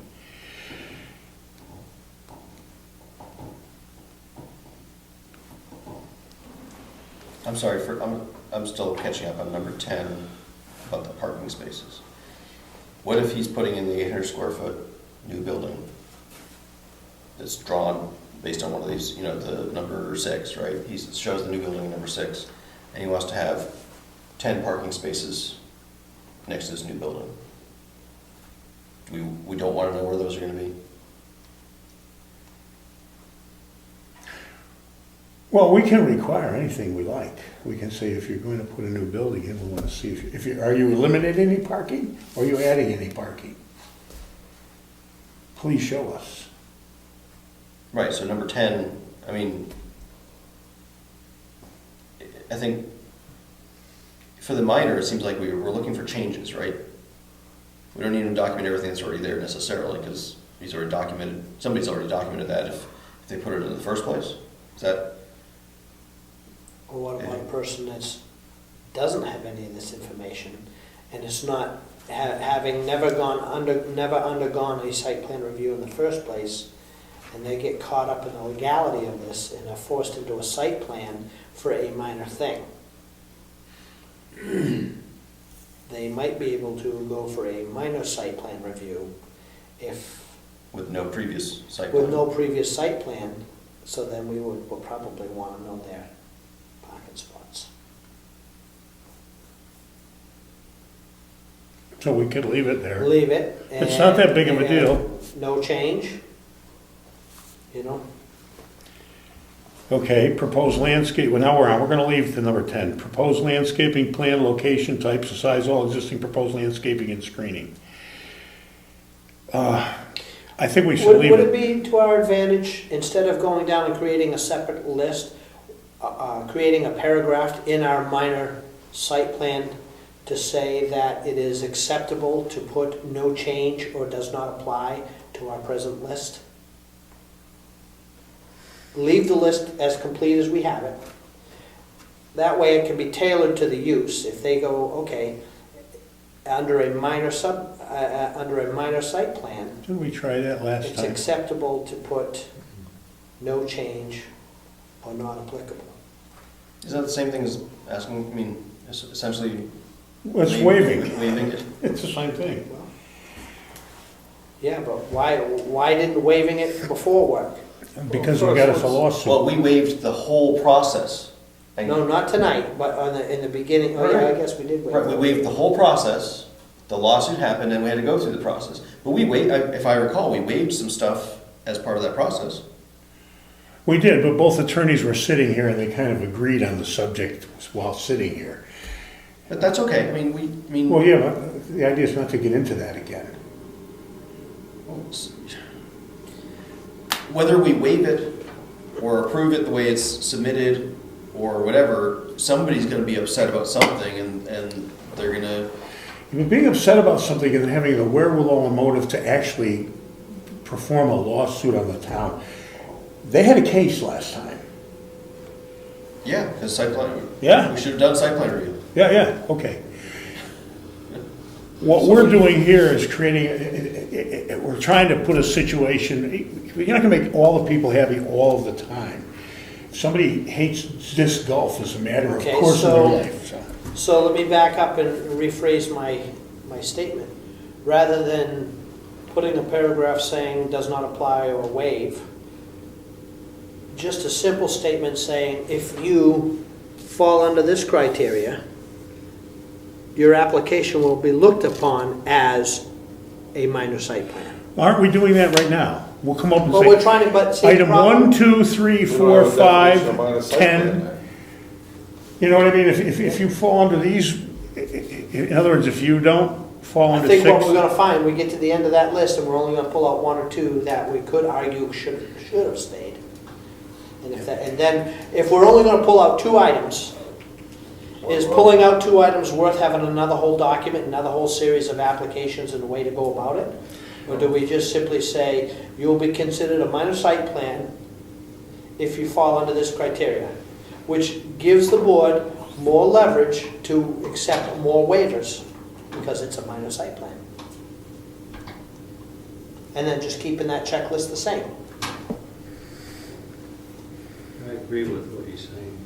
I think that's a Just trying to good keep idea. it simple, Yeah, keep the list as complete as possible, because there are arguments for a minor site plan that might apply to some of that and not others, but another one might apply the first parts of it and not the second half. So if you leave it complete, it can customize to whatever application it is. so what you're saying is the board will go through the waiver process that Rob was talking about. Go through the waiver process. The board has a little more weight behind it when a person of the public says, well, why did you waive 50% of those things? Well, because they fall under this criteria and they're considered a minor site plan. There's our justification for doing it. So then the criteria for being minor would basically have to be that it's low impact to the Yep. district. Yep. Well, here's your Traffic, criteria, traffic right? noise, et cetera, right? Traffic. Maybe just like philosophically, the kinds of things you want in there would be, you'd have to have low impact and then we can be more forgiving. No And more, expedite the you know, process. like. 262 criteria, that's Right. where we would define it then. Yep. And then I would think we would almost leave in 6 and 7, and instead of 33, do not exceed 33%, do not exceed 10%. So if you had an existing person with some pavement, and they wanted to do a little modification, he found in Bob's project, for instance, if he found that if he took from the end of the bottom of his pavement, and if he went around by his outdoor boiler, it would keep a lot of mess out of the inside. So let him do it. It's less than 10%. He doesn't have any pavement up there, does he? Yeah, he has pavement going up around the hill, and that's exactly why he's done it, to keep the inside cleaner. Well, did he have pavement before he got there? No, And he went and paved it? he went and paved it as part of the project, yeah. Did he put that on the site plan review? I have no idea. I don't think so. Code enforcement officer has to get out there and Slap him. bring down the hammer. Well, no, I don't think there's any statutes governing interior paving unless you're near a water course. There isn't. Well, considering, it would change it. You don't want to, all right, so let's pull it to its limit. If he decided he wanted to pave the whole parking lot, that would be more than just that would change, that would create such a large impervious surface and create runoff in different areas. Yep. That would require it. That's why Yep. you want to go less than 10%. Leave it on there. It's a 10%, Ed. You can make it a square footage, because 10% of the small driveway he's got there might only be 50 square feet. 10% of the parking lot is maybe 5,000 Okay. square feet. So Pick a number, because percentages are, yep. could be percentages of what? You know, just pick a number. If you're gonna pay more than 1,000 square feet, Yep. Yep, sounds good to me. 1,000 square feet. Well, first of all, do you like the concept of doing it that way? Yeah, I don't have a problem with it. I just want to get this done and get on to the next thing. I have a question on that, because we had previously discussed number 6, and we decided that it was irrelevant due to our present ordinances make it irrelevant. So does that have any bearing? Say that again? When we previously discussed number 6 of the Barrington site plan regulations, the final discussion, when we discussed whether or not to make it 10%, to reduce it to 10%, was that our present ordinances make it irrelevant. Yes, it makes it irrelevant. That's what we determined. Because we allow up to 1,000 square feet anyway without kicking in site plan review. And this speaks to the same thing. It says up to 1,000 square feet is considered minor. We allow 1,000 square Yeah. feet with So you no have a site thou- plan review, And I so. agree with you there. I apologize for saying, put 6 and 7 back in, but I guess I was talking about 7. Because we have in our existing zoning 1,000 square feet. Well, but A, under types of developments requiring site plan review, is all new principal buildings and/or accessory buildings for non-residential use. So a new building, I think, no matter what its size, kicks in site plan review. A new building altogether, yes. But this one says an increase in gross floor area. I understand. Are we happy with the fact that you can't build a shed that's not attached to something now without triggering site plan review? Well, if you do, you could, okay. If it's under 1,000 square feet, I don't have a problem with it. Then it has to go in the criteria. If it's under 1,000 square feet, it'll get as if it's a new building, 800 feet, this zoning says it needs a site plan. So if we put under 1,000 square feet here, we can get it labeled as a minor site plan, No more than 1,000. no more. So we do need to leave that. Because it's the criteria for a minor site plan. I think my proposal is number 6 reads up to 1,000 square feet or less than 1,000 square feet. Increase gross floor area not to exceed. Let's talk about gross floor area. It's not even talking about whether it's a new building or not, right? I don't know what gross floor area has to do with anything. Could be His gross just- floor could be area, a- there's way more an than attached 3,000 feet. Addition, Or it could be a new building, or a new building. right? It's just talking about you're adding feet Okay, I'm somewhere on the sorry, property. increase Right. the floor area, sorry. Increase the floor area. I don't think it matters whether it's added on a building or it's another building, as long as it conforms to the setbacks. Right. What's the difference? This one says new building needs a site plan. A 500 square foot building, new Where is building. that? Read it. That's right here, A. At least that's why I read A. All new principal buildings, that's a principal building, that's not an accessory building, and/or accessory buildings for non-residential use. Okay, so our existing zoning says you create a new building, you need a site plan review. So this document needs to say if it's less than 1,000 square feet, it is considered minor. Up to Or 500, whatever. Above 1,000 square feet. No, less than. This is criteria for minor. So this should say less than. Well, nothing, I said nothing above 1,000, okay, same, we're talking the same language, just different approach. 1,000 square feet or less. Is 1,000? I mean, 1,000's a pretty good sized building. Do we Yeah, want- 1,000 or less. Okay. If he wants to make a big new dining hall up there, he's gotta go for site plan review. So number 6 should read, Increase in gross floor area up to 1,000 square feet. Right, it has not to exceed 33% of the existing gross floor area. That Get doesn't rid seem of- relevant, right? get rid of the percentage and just Yeah. put it as increase of 1,000 square feet or Yeah. less than, increase of less than 1,000 square feet. Right. It could be increasing from 0, Or it could be increasing from, if this is the first building you're putting in.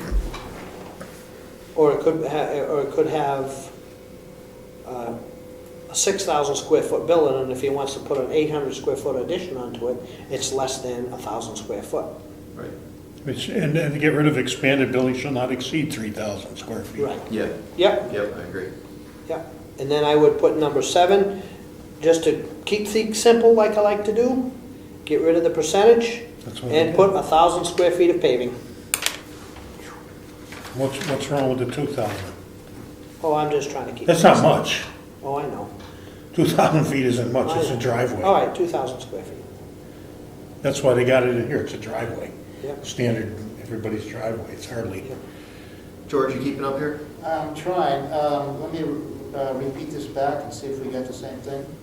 For number 6, we want to keep it increase of gross floor area and then insert the words increase of less than 1,000 square feet. Is that right?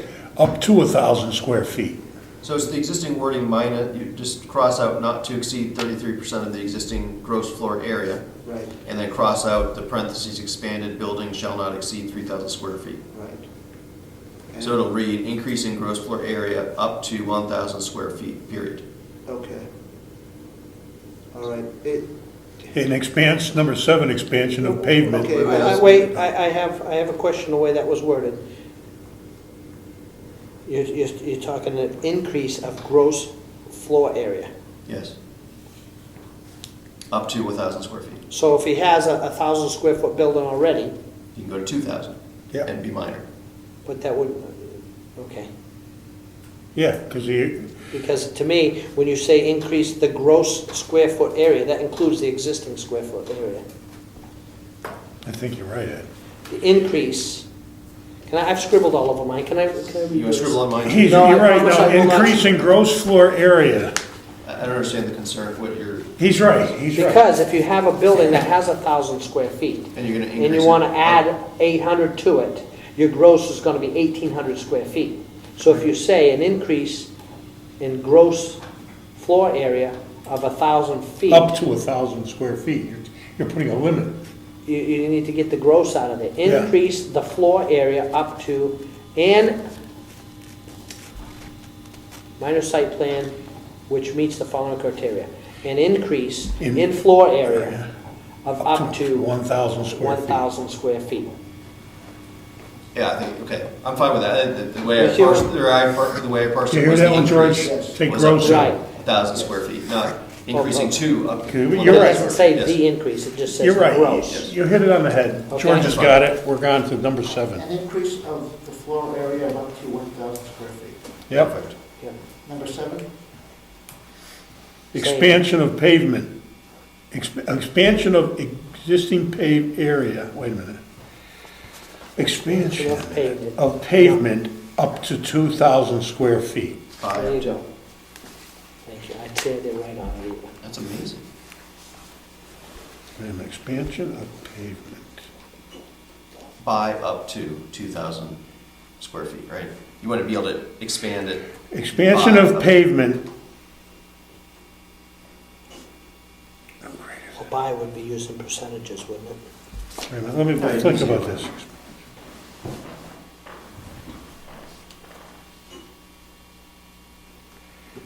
I would put addition of up to 2,000 square feet of pavement. There you go, that'll work too. All right.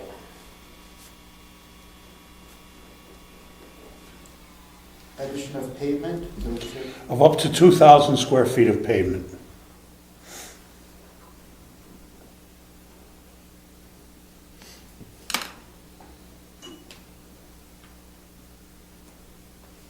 Number 8 is good because it's the hatchway for the planning board to get out of allowing Yep. it.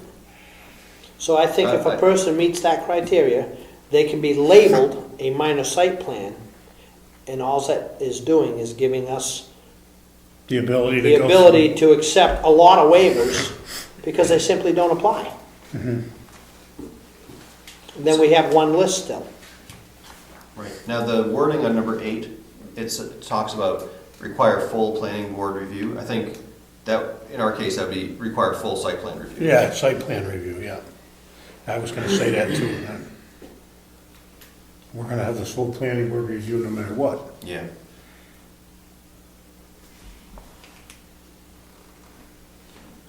So is the idea that we're gonna add, so we've got this Article 5 that lays out ABC for when site plan review kicks in. Are we gonna, in Article 5, Insert this. in Article 5, say something, minor Yeah, site? somewhere down like, D. Well, no, actually, it'd have to be a separate one, wouldn't it? Well, it could just be a separate paragraph in there. Just, Article 4, Section 2. I don't Well, know. I mean,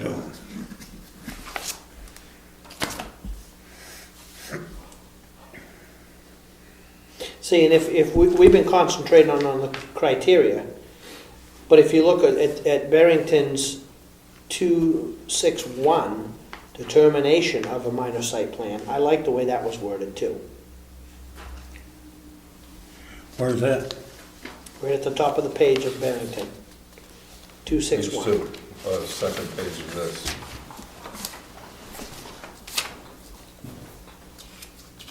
I was looking up there. It wasn't there a second ago.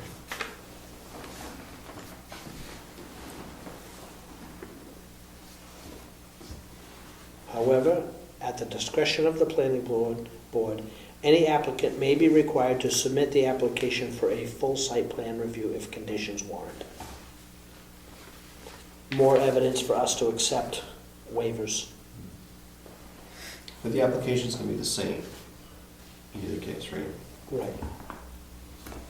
Sounds like, it looks like they have like 2.6.3, they've got sort of, it looks, they've got their checklist, right? Yep. It's like it's probably much shorter than Yep. their other checklist. We're gonna have the same checklist. We'll have the same checklist, the same, we just basically want to get, So we need a sentence that says that. we need to fit in our zoning, we need to fit 2.6, 2.61, and 2.62. How about this? What are our rules of procedure gonna be for determining this? We're gonna sit down with the applicant and discuss this with him and say, this is what you need? 2.61 is the rules of procedure. 2.62 of the criteria. It's right, it's kind of spelled out right there. If it meets certain We criteria. just gotta, go with we the just minor. gotta integrate it into our zoning. Yeah, but we're going to sit down and, Well, we're all sitting, let's do it. no. We're gonna have to give this, I know what you're saying here, but you're still gonna have to go through the checklist with the candidate, or the applicant, Right. and say which stuff is what is we're requiring of him. I mean, you're not gonna hand him the checklist and say, fill this out, and when you come back, we'll check it out and see if it's minor. Well, you kind of, when he picks up the application, you know, he reads the blurb about minor site plan, and then it tells him, you should tell him to fill it out at his, what he feels it applies. And then he comes to the board and we determine whether it's minor or not. Well, we determine if the application's complete enough, right? That's one of Right. the steps in the Yeah, process. but they're gonna ask questions like, do I have to fill this out? Do I have to fill, in other words, this, And you simply say, does it apply? If it makes no sense, don't fill it out, and we'll. And then when they come to the application for a complete, well, yes and no, and certain things, for instance, from the North Arrows plat, scale, name, address, depending on who's applying. that's why it's the discretion of this board.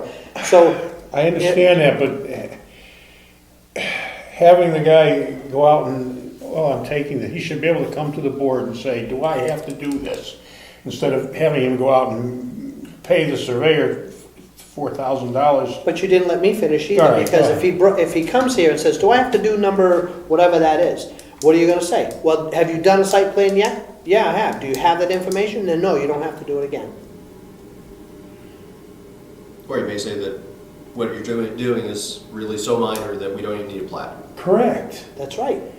But- So if he's at, He's gotta ask somebody that. no, we don't. I think, you know, the basic He should human come in and being. ask us that, that's the process.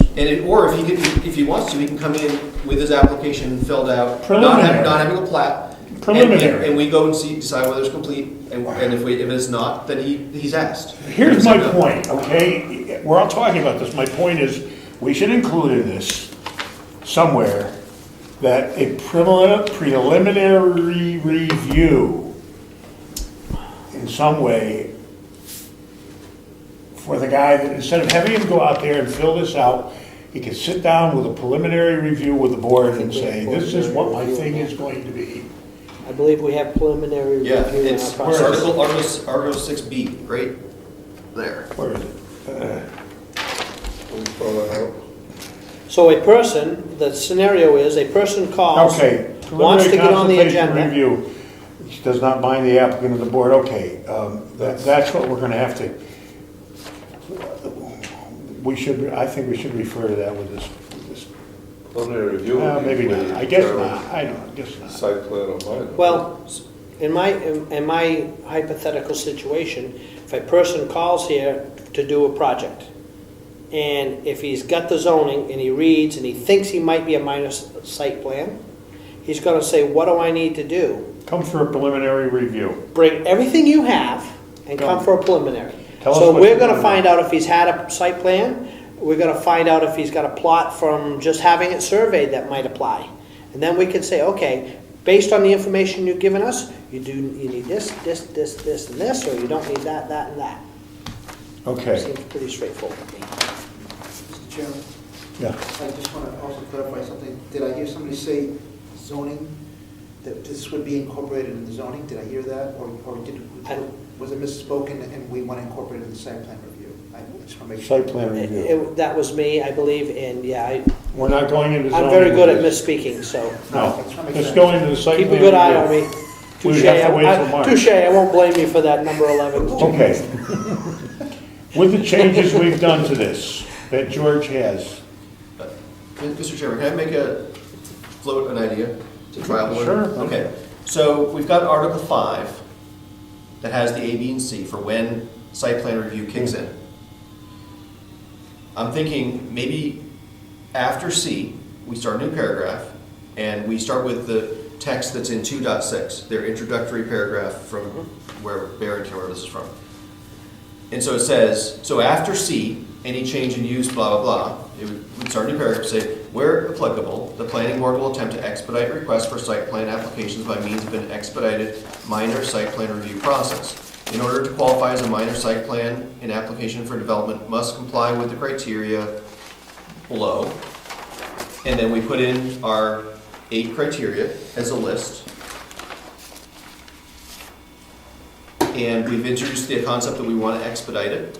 And so I think that gives us justification for waiving more stuff, try to make it easy on the person. And we've got a place to put the criteria that we've discussed already, the 8 points I believe there are still.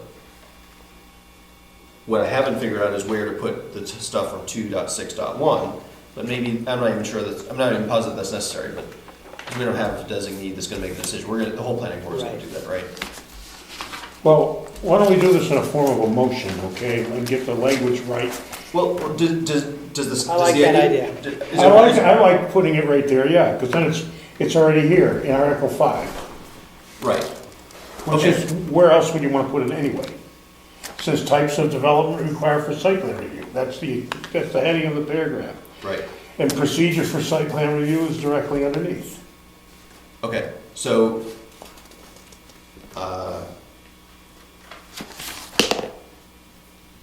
I don't know, I can't imagine I put that all those words in as a motion, but basically, here we go. Okay, I move that we add to Article 5, after C, starting a new paragraph, the words, where applicable, comma, the planning board will attempt to expedite requests for site plan applications by means of an expedited minor site plan review process, period. In order to qualify as a minor site plan, an application for development must comply with the following criteria, colon, and then, numbered 1 through 8, the modified text that that George, I think, already has. Do you get that, George? All right, look, I'm pretty sure I did. take 2.6 and copy it right in a paragraph after C. Except the very end of it changes because instead of referring to another subsection, we're just We're going to gonna just put the subsection right there. Okay, so after the word criteria, with the criteria, I put a semicolon, you suggested? colon. Colon, and the criteria would be the list 1 through 8 without, with the changes we made in gross floor area, et cetera. I like it.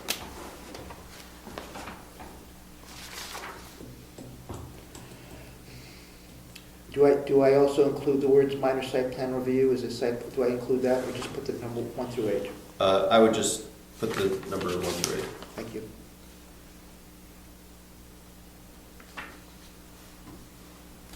At least that's what my motion is.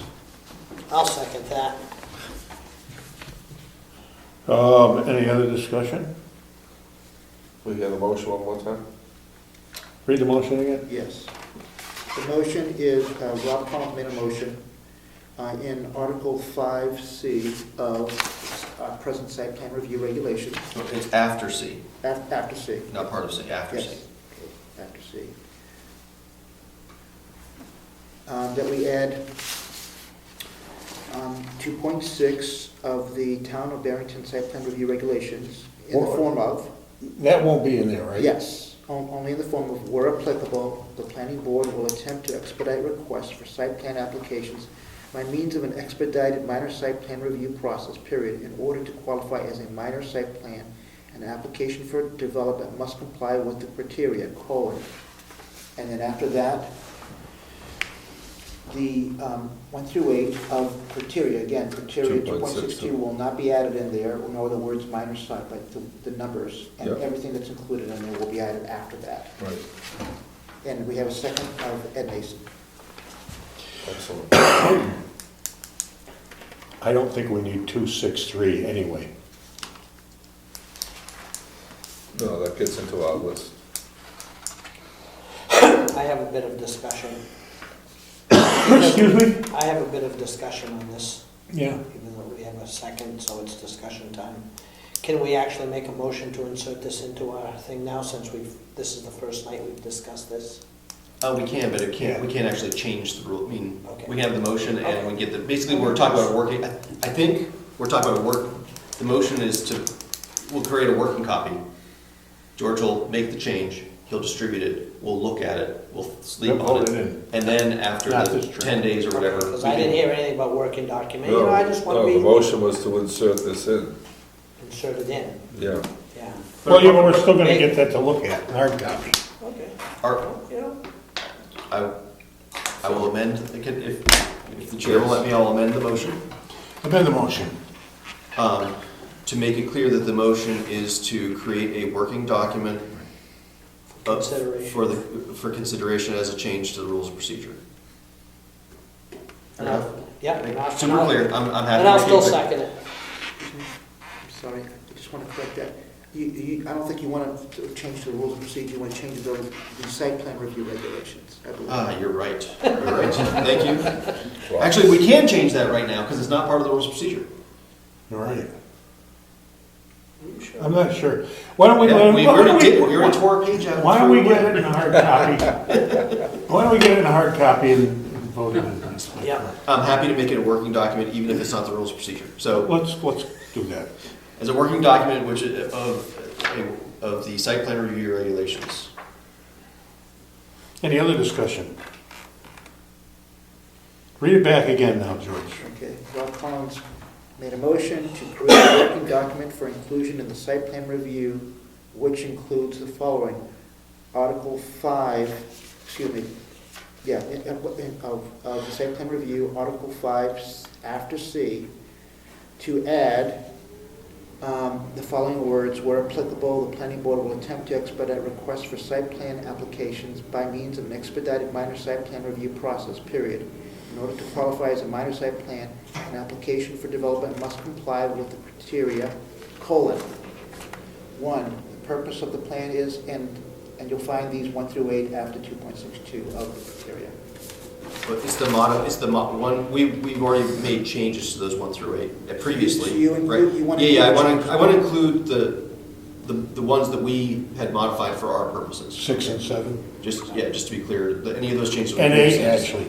Yeah, 8 also had to change. Any of those changes we previously discussed, my motion is to include the changed language, not the Barrington language. I'll include that also. Okay, thank you. Glad you said that.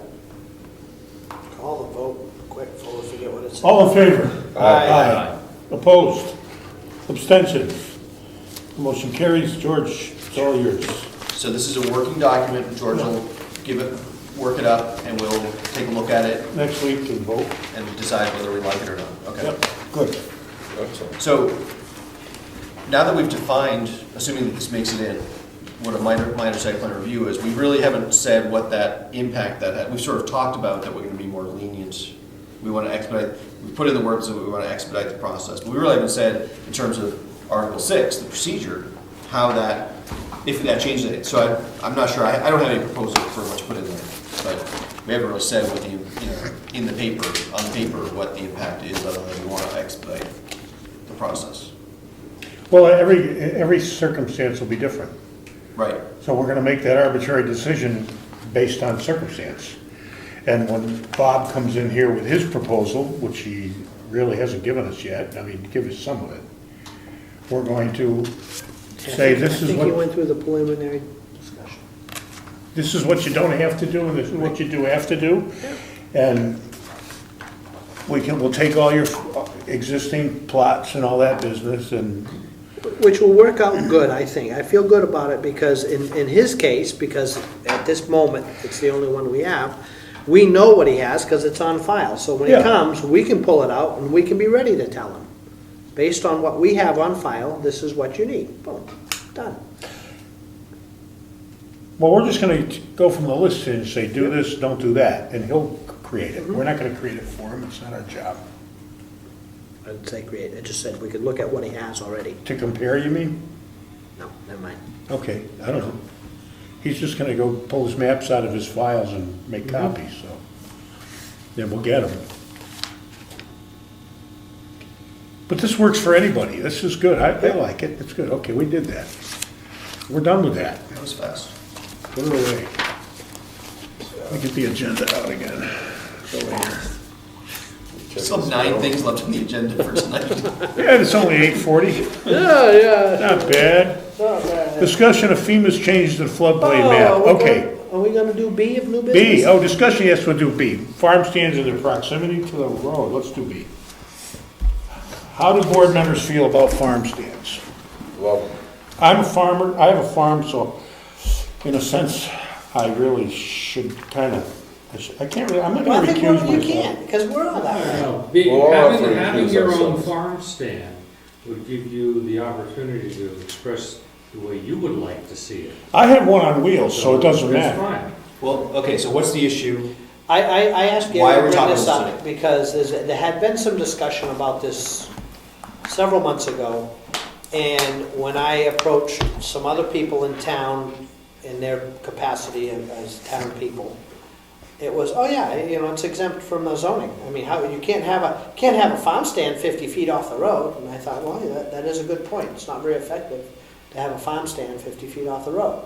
It's not But- what zoning reads. But I did not find anything to support them comments. So I wanted to bring it up because more and more people are asking.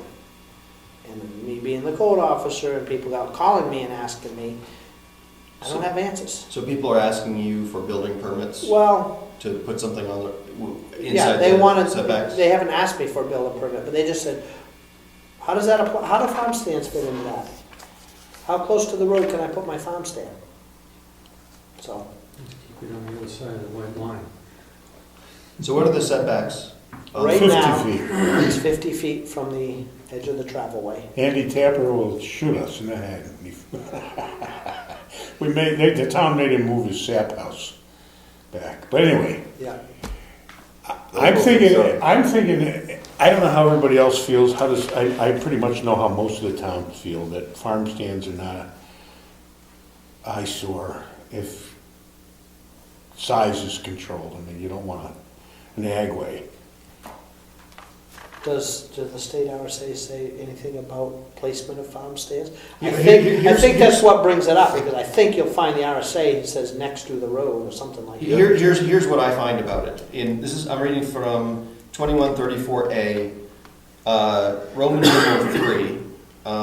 A farm roadside stand shall remain an agricultural operation and not be considered commercial, provided that at least 35% of the product sales in dollar volume is attributable to products produced on the farm or farms of the stand owner.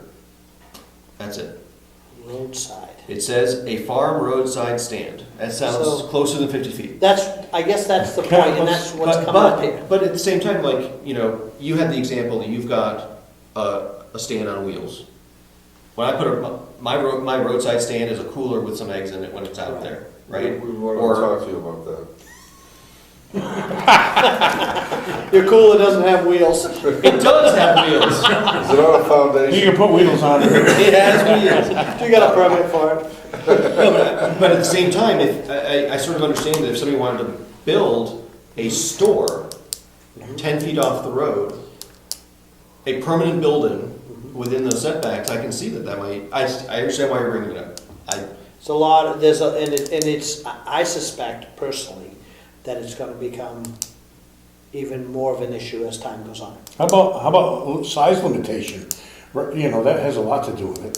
50 feet isn't a lot. I mean, you consider people driving off the road and parking a vehicle and go. But you know what happens, and I will tell you from my own experience at my house. I have my little farm store, if you will. It's in a little, it's an 8x10 entry that I have. And I have a lot of people tell me that they don't feel as comfortable coming to my house because it's attached.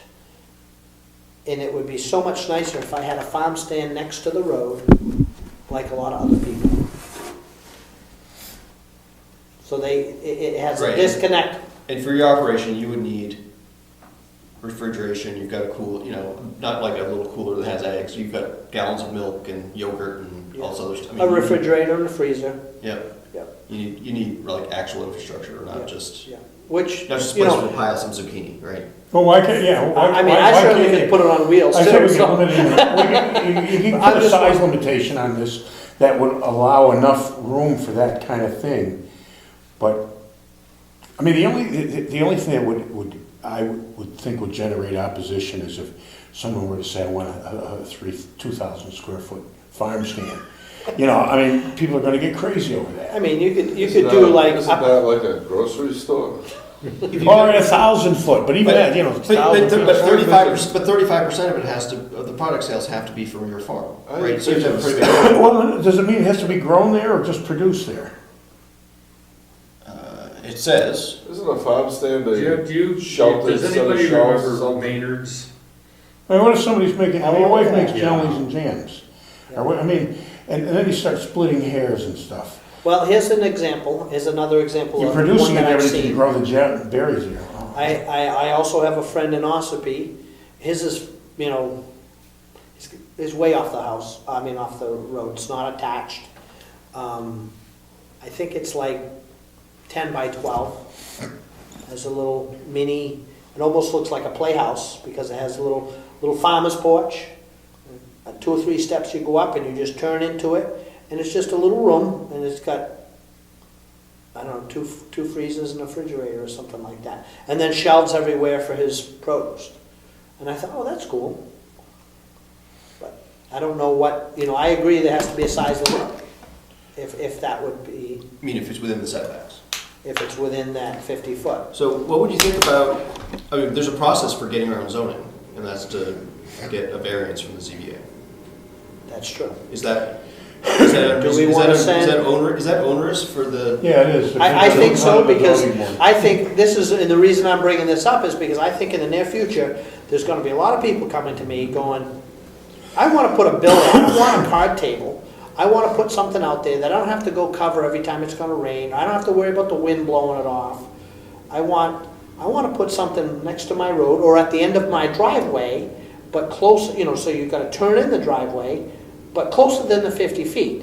Could be 300 families with farm stands in their front yard. Whoa. There very well could be, I don't think So what? 300 in Sounds great. Brookfield, but, But that doesn't bother me. well, it doesn't me either. Think of the But variety of stuff we'll have to. I just, for every 2 people I get who are gonna wanna do that, I'm probably gonna get 6 that's saying, hey, don't we have zoning that says we gotta be 50 feet off the road? No, you I know, don't really wanna say to everybody, go to the zoning board, the ZBA, and I don't wanna say, well, you can do what you want as long as you put it on wheels. Well, Andy Tabor went to the ZBA with his sap house and they made him move it. Yep. I went to the ZBA for something that made me not do it. So you can't rely on that just because it sounds good. Forget the ZBA. Yeah. It may and may not work for you. We have no control over it. So Ed, did you have a specific proposal like setback of 10 feet for building up to 1,200 square feet, or 120 square feet? That's a house, we don't even have to have that much in a house. No, but I mean 120 square feet, you know, Well, yeah, greater than 10 120, feet or something that like would be, yeah, I think, you know, there should be still some setback. you Right, know, as I said, 10 feet or 10 whatever the feet number would is. be good. I think, A good setback would be the length of a parking space. So a car could pull off the road and nose right into it and not hang out into the road. But what about the ones that want it on the end of their driveway? So in order to access the farm stand, you gotta come into the driveway. Same thing. So you want it, You're the talking width of a 20 car feet. or the length of a The car? length of the car, you're talking 20 feet. 20 feet off the road. Yeah. The only problem with something, it depends, some people don't have that much room.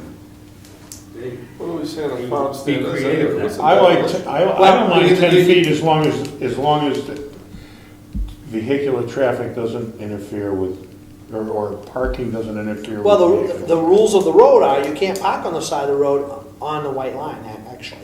You have to get inside. You have to be on the outside of the white line. Yeah. So that's almost, So you almost word- self-regulated. You word it must remain compliant with, et cetera, et cetera. Vehicular traffic codes or whatever laws. Our road doesn't have a white line on it. Well, that's true, but, and I'm gonna say, I don't think the Wakefield Police Department's gonna bust somebody because their car is parked 2 feet or a foot over the white line. If they're jumping out, gonna go grab a tomato and get back in the car, and in 10 minutes they're gone. Can I ask this, isn't it possible that we word something like that that states that it has to be submitted to, you know, the location has to, because all locations are different, and it's hard to make a set of regulations for something Yep. this ambiguous. Has to be submitted to the code enforcement officer, which you're a bigot, but you're prejudiced in favor of farms. No, I'm kidding. Terrible. No, to I'm determine, all for healthy eating. somebody's gotta go out, somebody should, you know, help advise people on where they can put the stand, so that it is compliant. So you can't give them blanket permission to say 10 feet, then you go up there and 10 feet screws up the sight line, depending on whether they're on a curve or what have you. You know what I mean? Sure. Every site is a different thing, and there is an enforcement body for all those things. Yep. And it has to be determined is that it will not interfere with sight lines, et cetera, on an individual basis. How you No word that's more another than 10 story. feet, no Because closer you than 10 feet. Because you're sitting 10 feet from the road or so, I mean, Yeah. you gotta go and somebody's gonna put it 10 feet from the road, and there's no place for parking. Right, That's a problem. sure is. So somebody has to be able to make that determination, and each case is individual. So somehow we have to allocate. I see farm stands all over the state right on the road. I know. And again, I'm just trying They're to, not- I'm trying they're to not- jump ahead of the curve, so when people start asking, They're not buildings with plumbing and heating and right, lights and stuff, they're usually just a sheltered area of shelter. Yeah, run an extension cord out to it, and that's it. Yeah. But if you're gonna have things like milk in January, you have to keep it from freezing. Yeah. the compressor alone, I mean, if you, Yeah, well, your refrigerator turns I was into gonna an say, idiot. if it's a appropriate sized building, that pumps alone, those compressors will keep that warm enough. But anyways, You're gonna have 30 gallons of milk out there either in January, probably. Well, you're Why gonna- not? Cows are happily producing milk all winter normally, I would think, right? So, Well- so was your proposal to say something like, you know, farm stands up to some size can be within some distance of setbacks of Be some, within 10 feet of the road, providing. per the discretion of the code enforcement officer? well, then Is that I what have a you're- question, can we make those changes, or does this have to go to a town vote in March? Vote. Yeah, remember it's an You're ordinance. talking about zoning change. Right, so that, okay, so that's why I Ordinance. was bringing So it we up. can prepare it. Well, we should prepare it so that it doesn't have a lot of problems. You know Yeah, what I mean, what are we trying to do here? We're trying to, again, help people out who are gonna try to make a living off their land.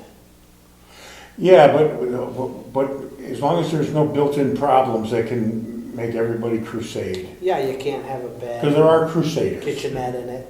But, you know, Wakefield, No sleeping the building dogs. department in Wakefield had a little flap with their permitting operation. I don't know, you probably know about it.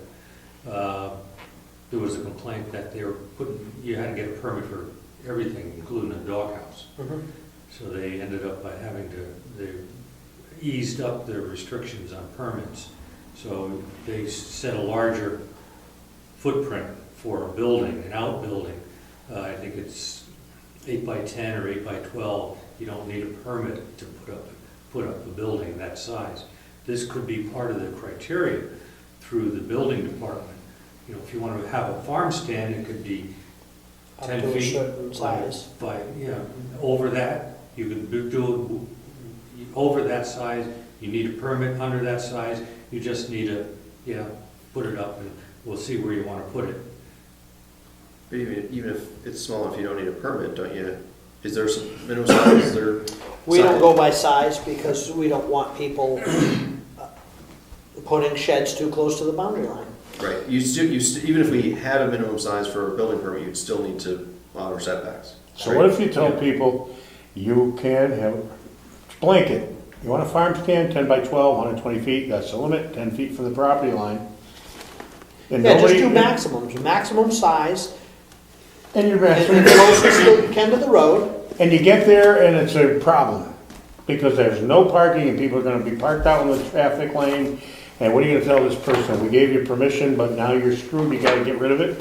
I mean, there's gotta be some way to not let that The building happen. inspector has to get out and look at it before he gets going. Well, that's what I'm Yeah, saying. try to get off his. Well, that's what I mean. That's part of the proposal. That's part of the- Someone will have to go out and approve, yes, it'll work here. Yeah. Because not everybody has common sense. I mean, that's the way it is. Sure, so you'd have to word it to say something like,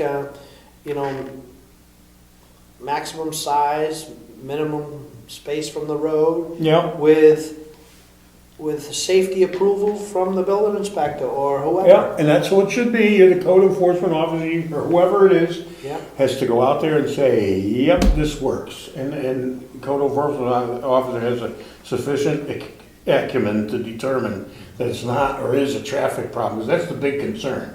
Not so Well, it much, could. sightlines may be in a remote kind of way, but So so that I don't have that put on my shoulders, you could go to the road agent who does the driveway permits and does the same thing. okay, whose shoulders would that be on? Well, I don't know, me? Somebody we don't know. So would this be for farm stands or agricultural buildings in general? I would say farm stand. It's, Yeah. it's So- all provoked by the farm stand language, roadside farm stand. Right, so just being clear, I can't Yep. put my 10 by 12 chicken coop 10 feet off the road. How about That's fair. this? I'm just want to get the I just want to understand in terms of wording. what- Chickens crossing the road. Now, the They do, 35% but- produced on the farm. Mhm. Okay, now let's just clarify that, because I'm a little not sure of that.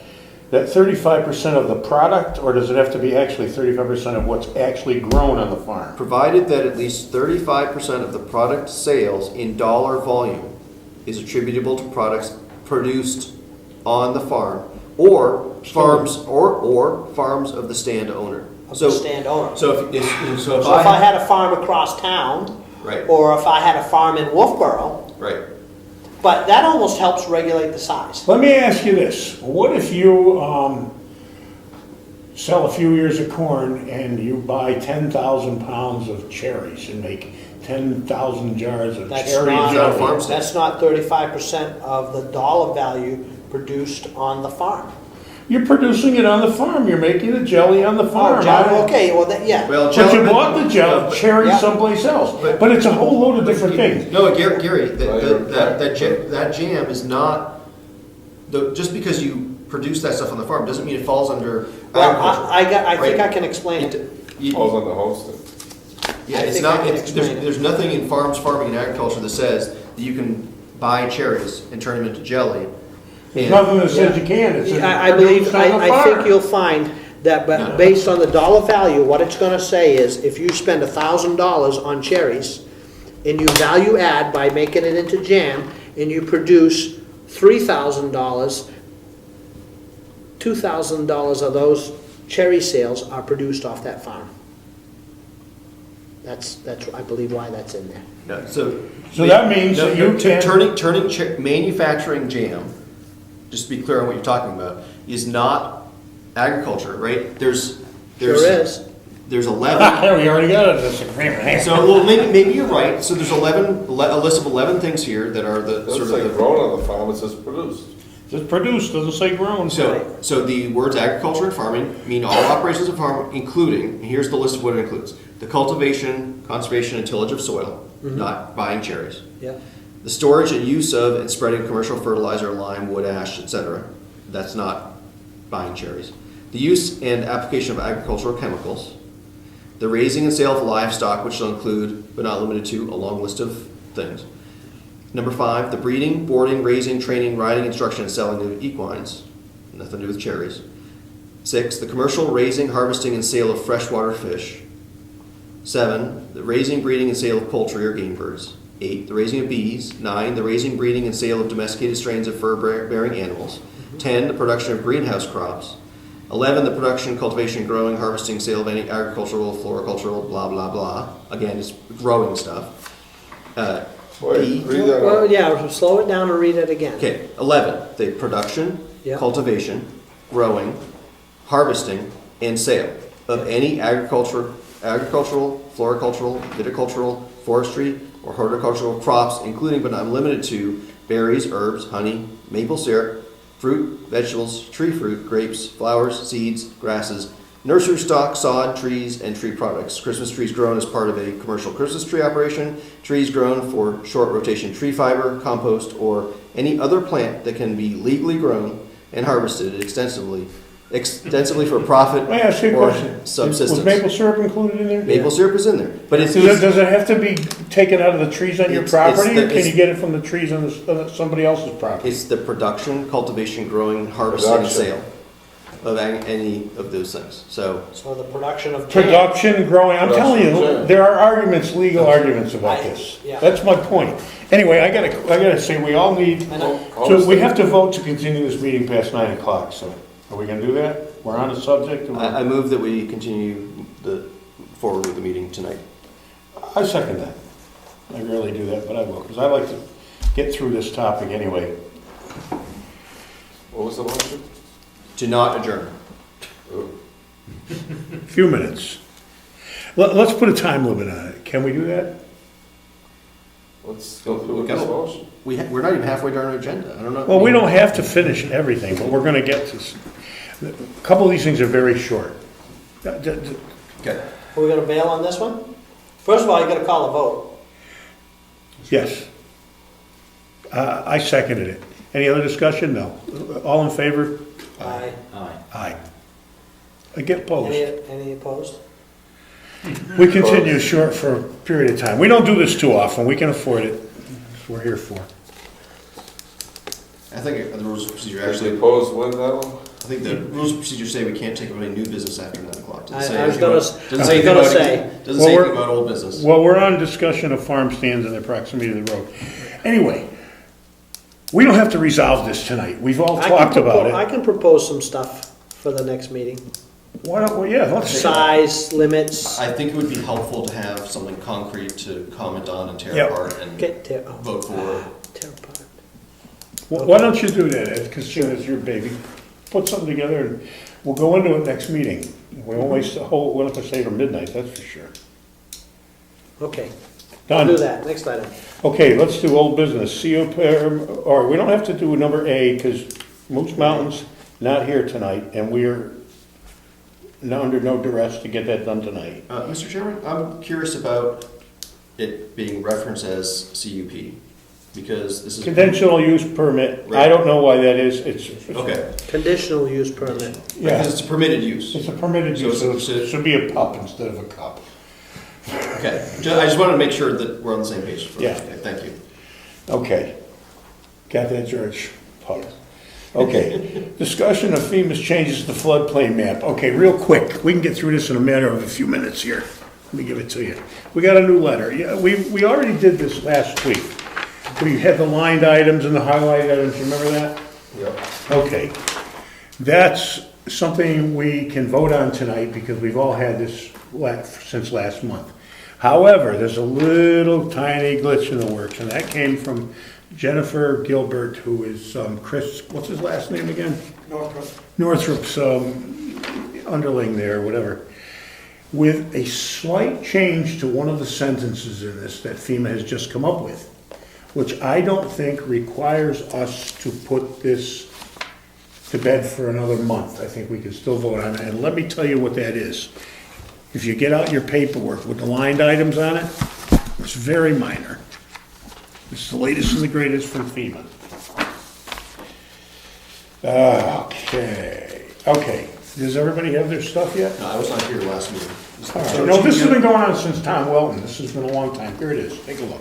You remember this business? It's the floodplain map. Okay. FEMA? Yeah, you do. If it's something that was handed a long time ago. FEMA had, Hey, what's the change? FEMA's requiring us to change our ordinances at the town meeting through vote to reflect their new language in the FEMA directives. And we have to comply with that in order for us to continue getting the floodplain insurance we do from the federal government for the people that live in the floodplain of this town. I think there's nobody now, but there was 2. But it doesn't matter. We're gonna comply and get it in the ordinance just because somebody might move into the floodplain. So do we have it? Everybody have their paperwork? I do not. Okay. Do you?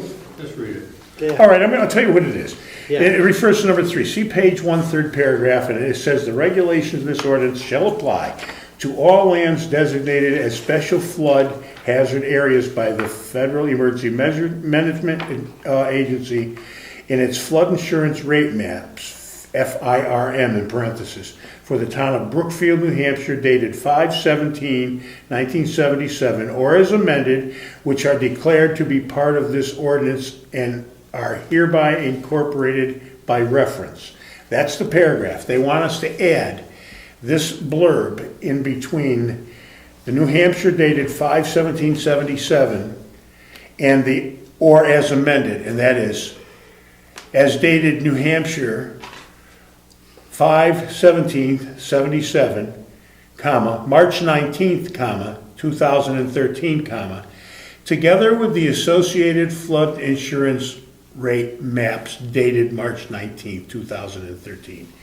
That is inserted in that. We have no ability to change or incorporate any of our own language into this. It has to be done verbatim as FEMA gives it to us. So, If we choose to adopt it. So it's changing the 5/17/77 no, to... it's not. Here it is. adding. It's not. It's adding after 5/17/77, March 19th, 2013. This is, she sent this to me with the highlight in there. Together, I highlighted it rather. This is the difference. March 19th, 2013, together with the associated flood insurance rate maps dated March 19th, 2013. The rest of it's all in there. Just what's highlighted is the change. And this is to. And this is the to- latest to make the FEMA has ch- come To up make with. the change to the proposal for the town to adopt at town meeting. We have to adopt this at town meeting. We don't have a choice, or we're not going to get floodplain insurance from the federal government. We need to check this, well, no, we don't. Neither- So I think, if I read this correctly, the things in square brackets are being removed. So I see 2 changes here. I'm comparing our current zoning with the text that's in the letter. And it looks like they're, if I read this correctly, they're saying remove the words, our current zoning says in its flood insurance rate maps, and then in parentheses firm for the town of Brookfield. And I think that if I read this correctly, they want it to say in its flood insurance study for the county of Carroll. Right? I think that This is the change. We got this. Remember the red line, this gets put out, I understand. these words get added. I think We've that- already been through this. We all have a copy of this. These are the outlines, these are the additions. All this stuff we got last month. Tom Welton got them last year. Then we already voted on them, but we actually couldn't vote on them last time because we had to go through the 15-day thing. And Virginia's gonna sign it. This came since then. So I'm confused because, We already voted on this not voted on it, we all had a copy of this to take home 2 weeks ago. right, but this is in our zoning. It's in our zoning. So we can't change this, we can propose changes that. We're This- proposing this at is- town meeting. That's what he's saying, this is to Right. put together a proposed So what does Virginia have to do with change. this? Well, no, she, at some point, after the town meeting and it gets Oh, voted on, okay.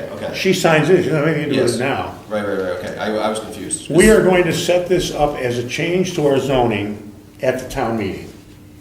And we went through the whole Megillah and we're ready to vote on this, and then they sent this thing just now that wants this little sentence added there. It's the latest and the greatest.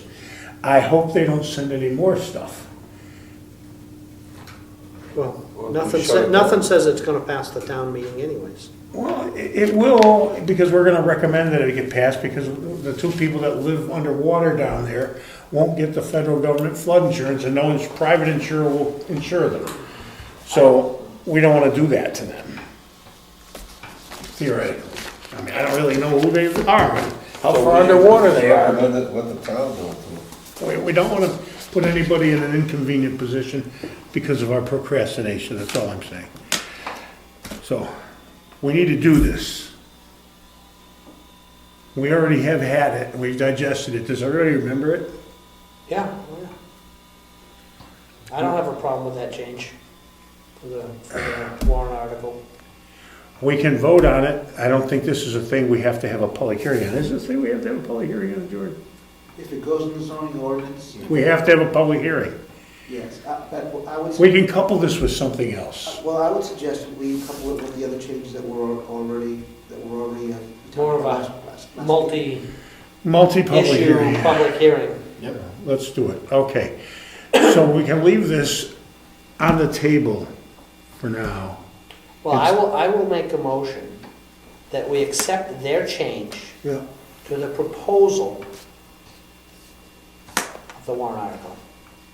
I have sent a letter to FEMA, because they asked me for a response as the chairman, that we intend to comply with their regulations, are going to submit it to the town for vote at the March town meeting to amend the ordinance as they recommend. That's the nature of the letter I sent them. That's fine. So we're gonna do that. So the board is in agreement that we are going to couple this with another Yeah. Did ordinance? you make a motion? We don't need to, we just have to, there's no need to second. move that.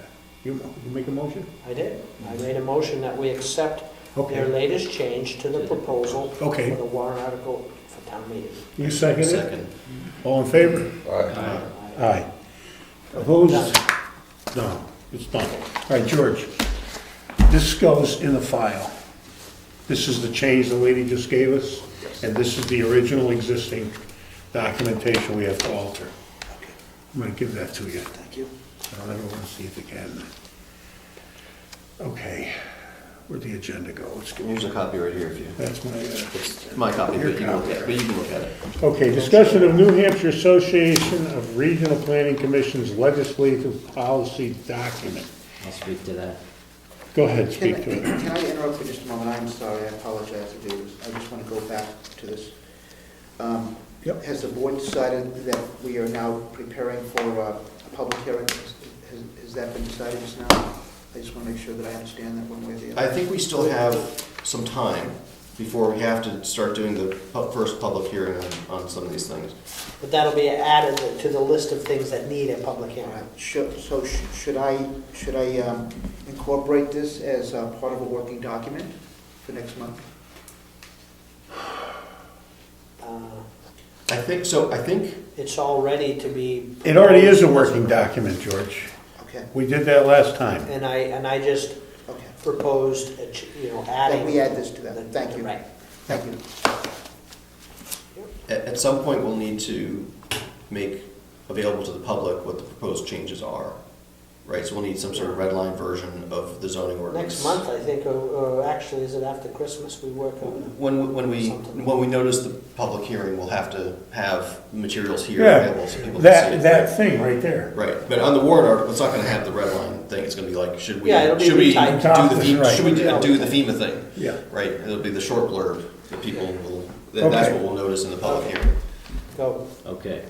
And if, just for a little background, if everybody forgot what it was, the New Hampshire Association of Regional Planning Commissions is a subcommittee of the state state RPC.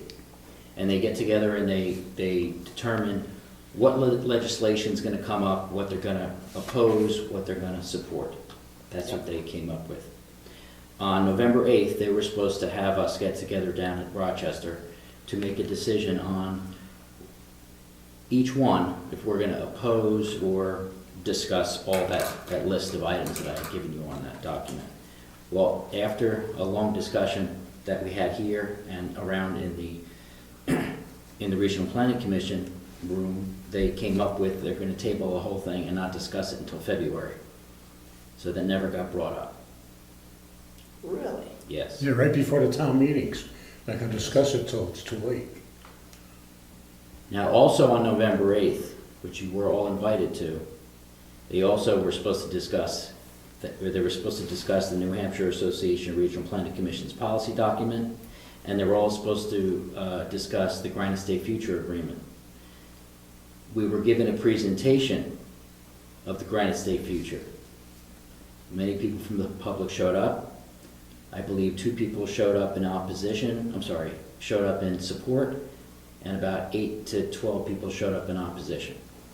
The meeting ran for about 3 hours and 25 minutes. It was very interesting. You missed the presentation. But that's the update on that. So that's all that has to be said about this. Okay, well, I've got a copy of what you had last week right here, which you gave us. That's all part and parcel of what's going on politically today. Anyway, we'll go on. CIP. I've taken the liberty of, I've done a bunch of research. Mary Lou called me yesterday, said she can't make it tonight, and she's obviously not here. Brad Williamson has given me a list of roads and things, and I've written up some things I'm going to hand out in the next meeting. Good thing I didn't bring it tonight. The CIP is nothing that gets voted on. It's nothing that is enshrined in our ordinance. It is simply a report that consists of recommendations or just status quo conditions to the selectmen by the planning board. I have drawn up some things and I've made an extensive list just because it's easier to do it that way and then let everybody here work on it. Because there's a basis then for everybody to get some stuff done. And I'm gonna bring it in next time. I talked to Brad and I've been talking to Mary Lou. And as you know, they've handed out a survey, voting day, about what to do with the schoolhouse. So that's kind of a good thing. It was a smart idea. The Heritage Commission came up with that They got 3 back so far. yeah, they'll make a few more. We'll bug people about it. But the point is, what people, they do it, but they take their time a lot of times. Mine isn't in yet, but I filled it out. Somebody's got to do something with the place sooner or later. It is going to fall apart eventually, so. And that was a good idea to get the feelings of the town people, because it's everybody's money. Anyway, that's got to be part of CIP, you know.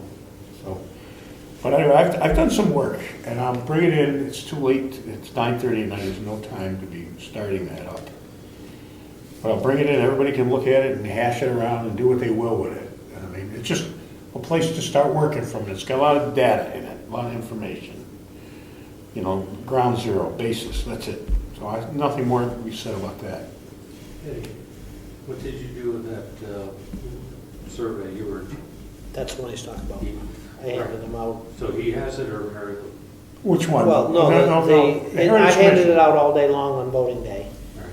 Yeah. And it's instructed to come back to the town, and they will go to the Heritage Commission.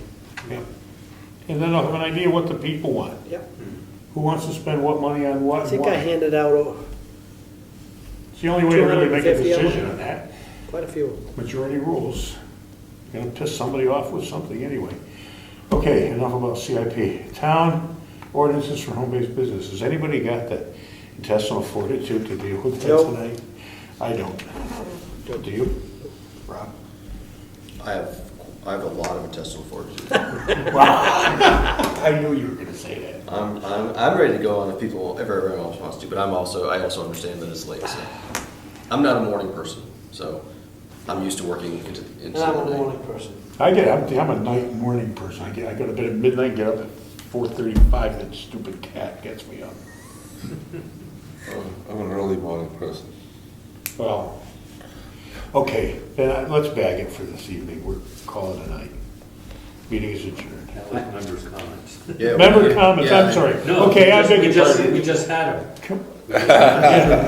Just really quick.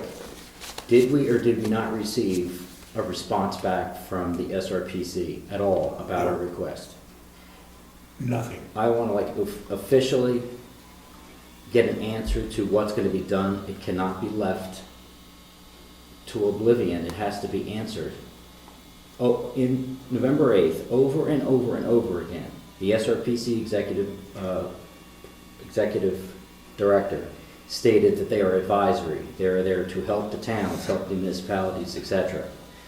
We twice asked the board for a response, and no response was given. Not even a response that they couldn't because of a reason. We were being ignored. I don't believe a political subdivision of the state should be allowed to just ignore a question from a town. Well, you do recall they asked us for a letter stating that we refuse to pay dues. And there's no statutory obligation for us to answer that letter. That is state law. Because that letter could be used to determine the guidelines by which they respond to us. Consequently, not sending the letter doesn't give them ammunition to make any determination of that nature whatsoever. But even if we sent the letter, they still should be answering us. Well, the point is, they're supposed to be. Yeah, So what do we do? Well, that's what I'm asking the board. How do we process? Well, then we should generate a letter requesting, An answer. and I guess I sign it as the planning board chairman. We sent 2 letters already. Send a letter. We Well, sent- who should we So, go to? can I ask you a question? I think Who- we- Is there a Who's a- higher up? Yeah, I was Who's just saying, over them? who's above them beside the governor? Maybe the governor's. I'm going to borrow a friend's term. Herein lies the problem. Nobody. We don't know. United Nations. We don't know. The way the statute's written, every time the executive director, and no fault to her, if you go, she's going by the letter of the statute. The statute doesn't really, it specifies it specifies what the board's authority is, the commission's authority is. But it doesn't really say, it says the executive board of the RPC has control over the executive director. That's it. So we could issue a letter that's specific for the executive board. Who is? The chairman, which is Lou Vita, he's the chairman of the executive board. If we issue him a letter, it is that body that, because I don't believe that letter was ever brought up to the executive. So let's issue one to the executive level. To Levita. That would be, I believe, the next And then step. let's carbon copy it to the Office of Energy and Planning, We'll CC it, yeah. and maybe a few of the state reps, stating our dissatisfaction with their lack of response. The dissatisfaction with their lack of several response requests. Now, I was told That'd be a good verbally, shot. Would you want to write that letter, or you want me to do it? well, I'll write it, you can sign it, we could all agree that, Well, I should sign it just as a chairman, because that's the But- strongest response. I was Wanna read it told- first? I was told, and I Yeah, quote, read it. I was told, and I quote, His last letter was good. Yeah. I do not have to go and present to your town. If they want to know about the Granite State future, they can come to the presentation, period. I respectfully asked for just a response to the letter. And still no response to it. How about requesting again a presentation here for our area? That's what we did twice. I know, but again, rather than, I don't know, I'm thinking if that's the body of the letter, saying we again, for the third time, fourth, whatever, I would put it as scathing as possible. I was also told, quote, because she watches the videos, Cynthia Copeland, the executive director who She watches doesn't the respond. She already watches the video. Mhm. So she says, you have already made your decision that you would never sign an agreement. So therefore, why would we even come to? First of all, we don't sign the agreement anyway, the That's- selectmen do. We're just a Right. planning board. Well, I told her that, our request for a presentation was to see what the regional impacts would be. Because I'm still confused, even as a commissioner, if we don't sign it, but let's say Wakefield does and Wolfboro does, how does that affect us? Do they somehow, what they do, is that gonna affect us? And that was my main question. Wolfboro has signed it. Wolfboro signed that. I think they have, haven't they? They did No, anyway. they did not sign it. So that was my main question, so. Well, I think it's really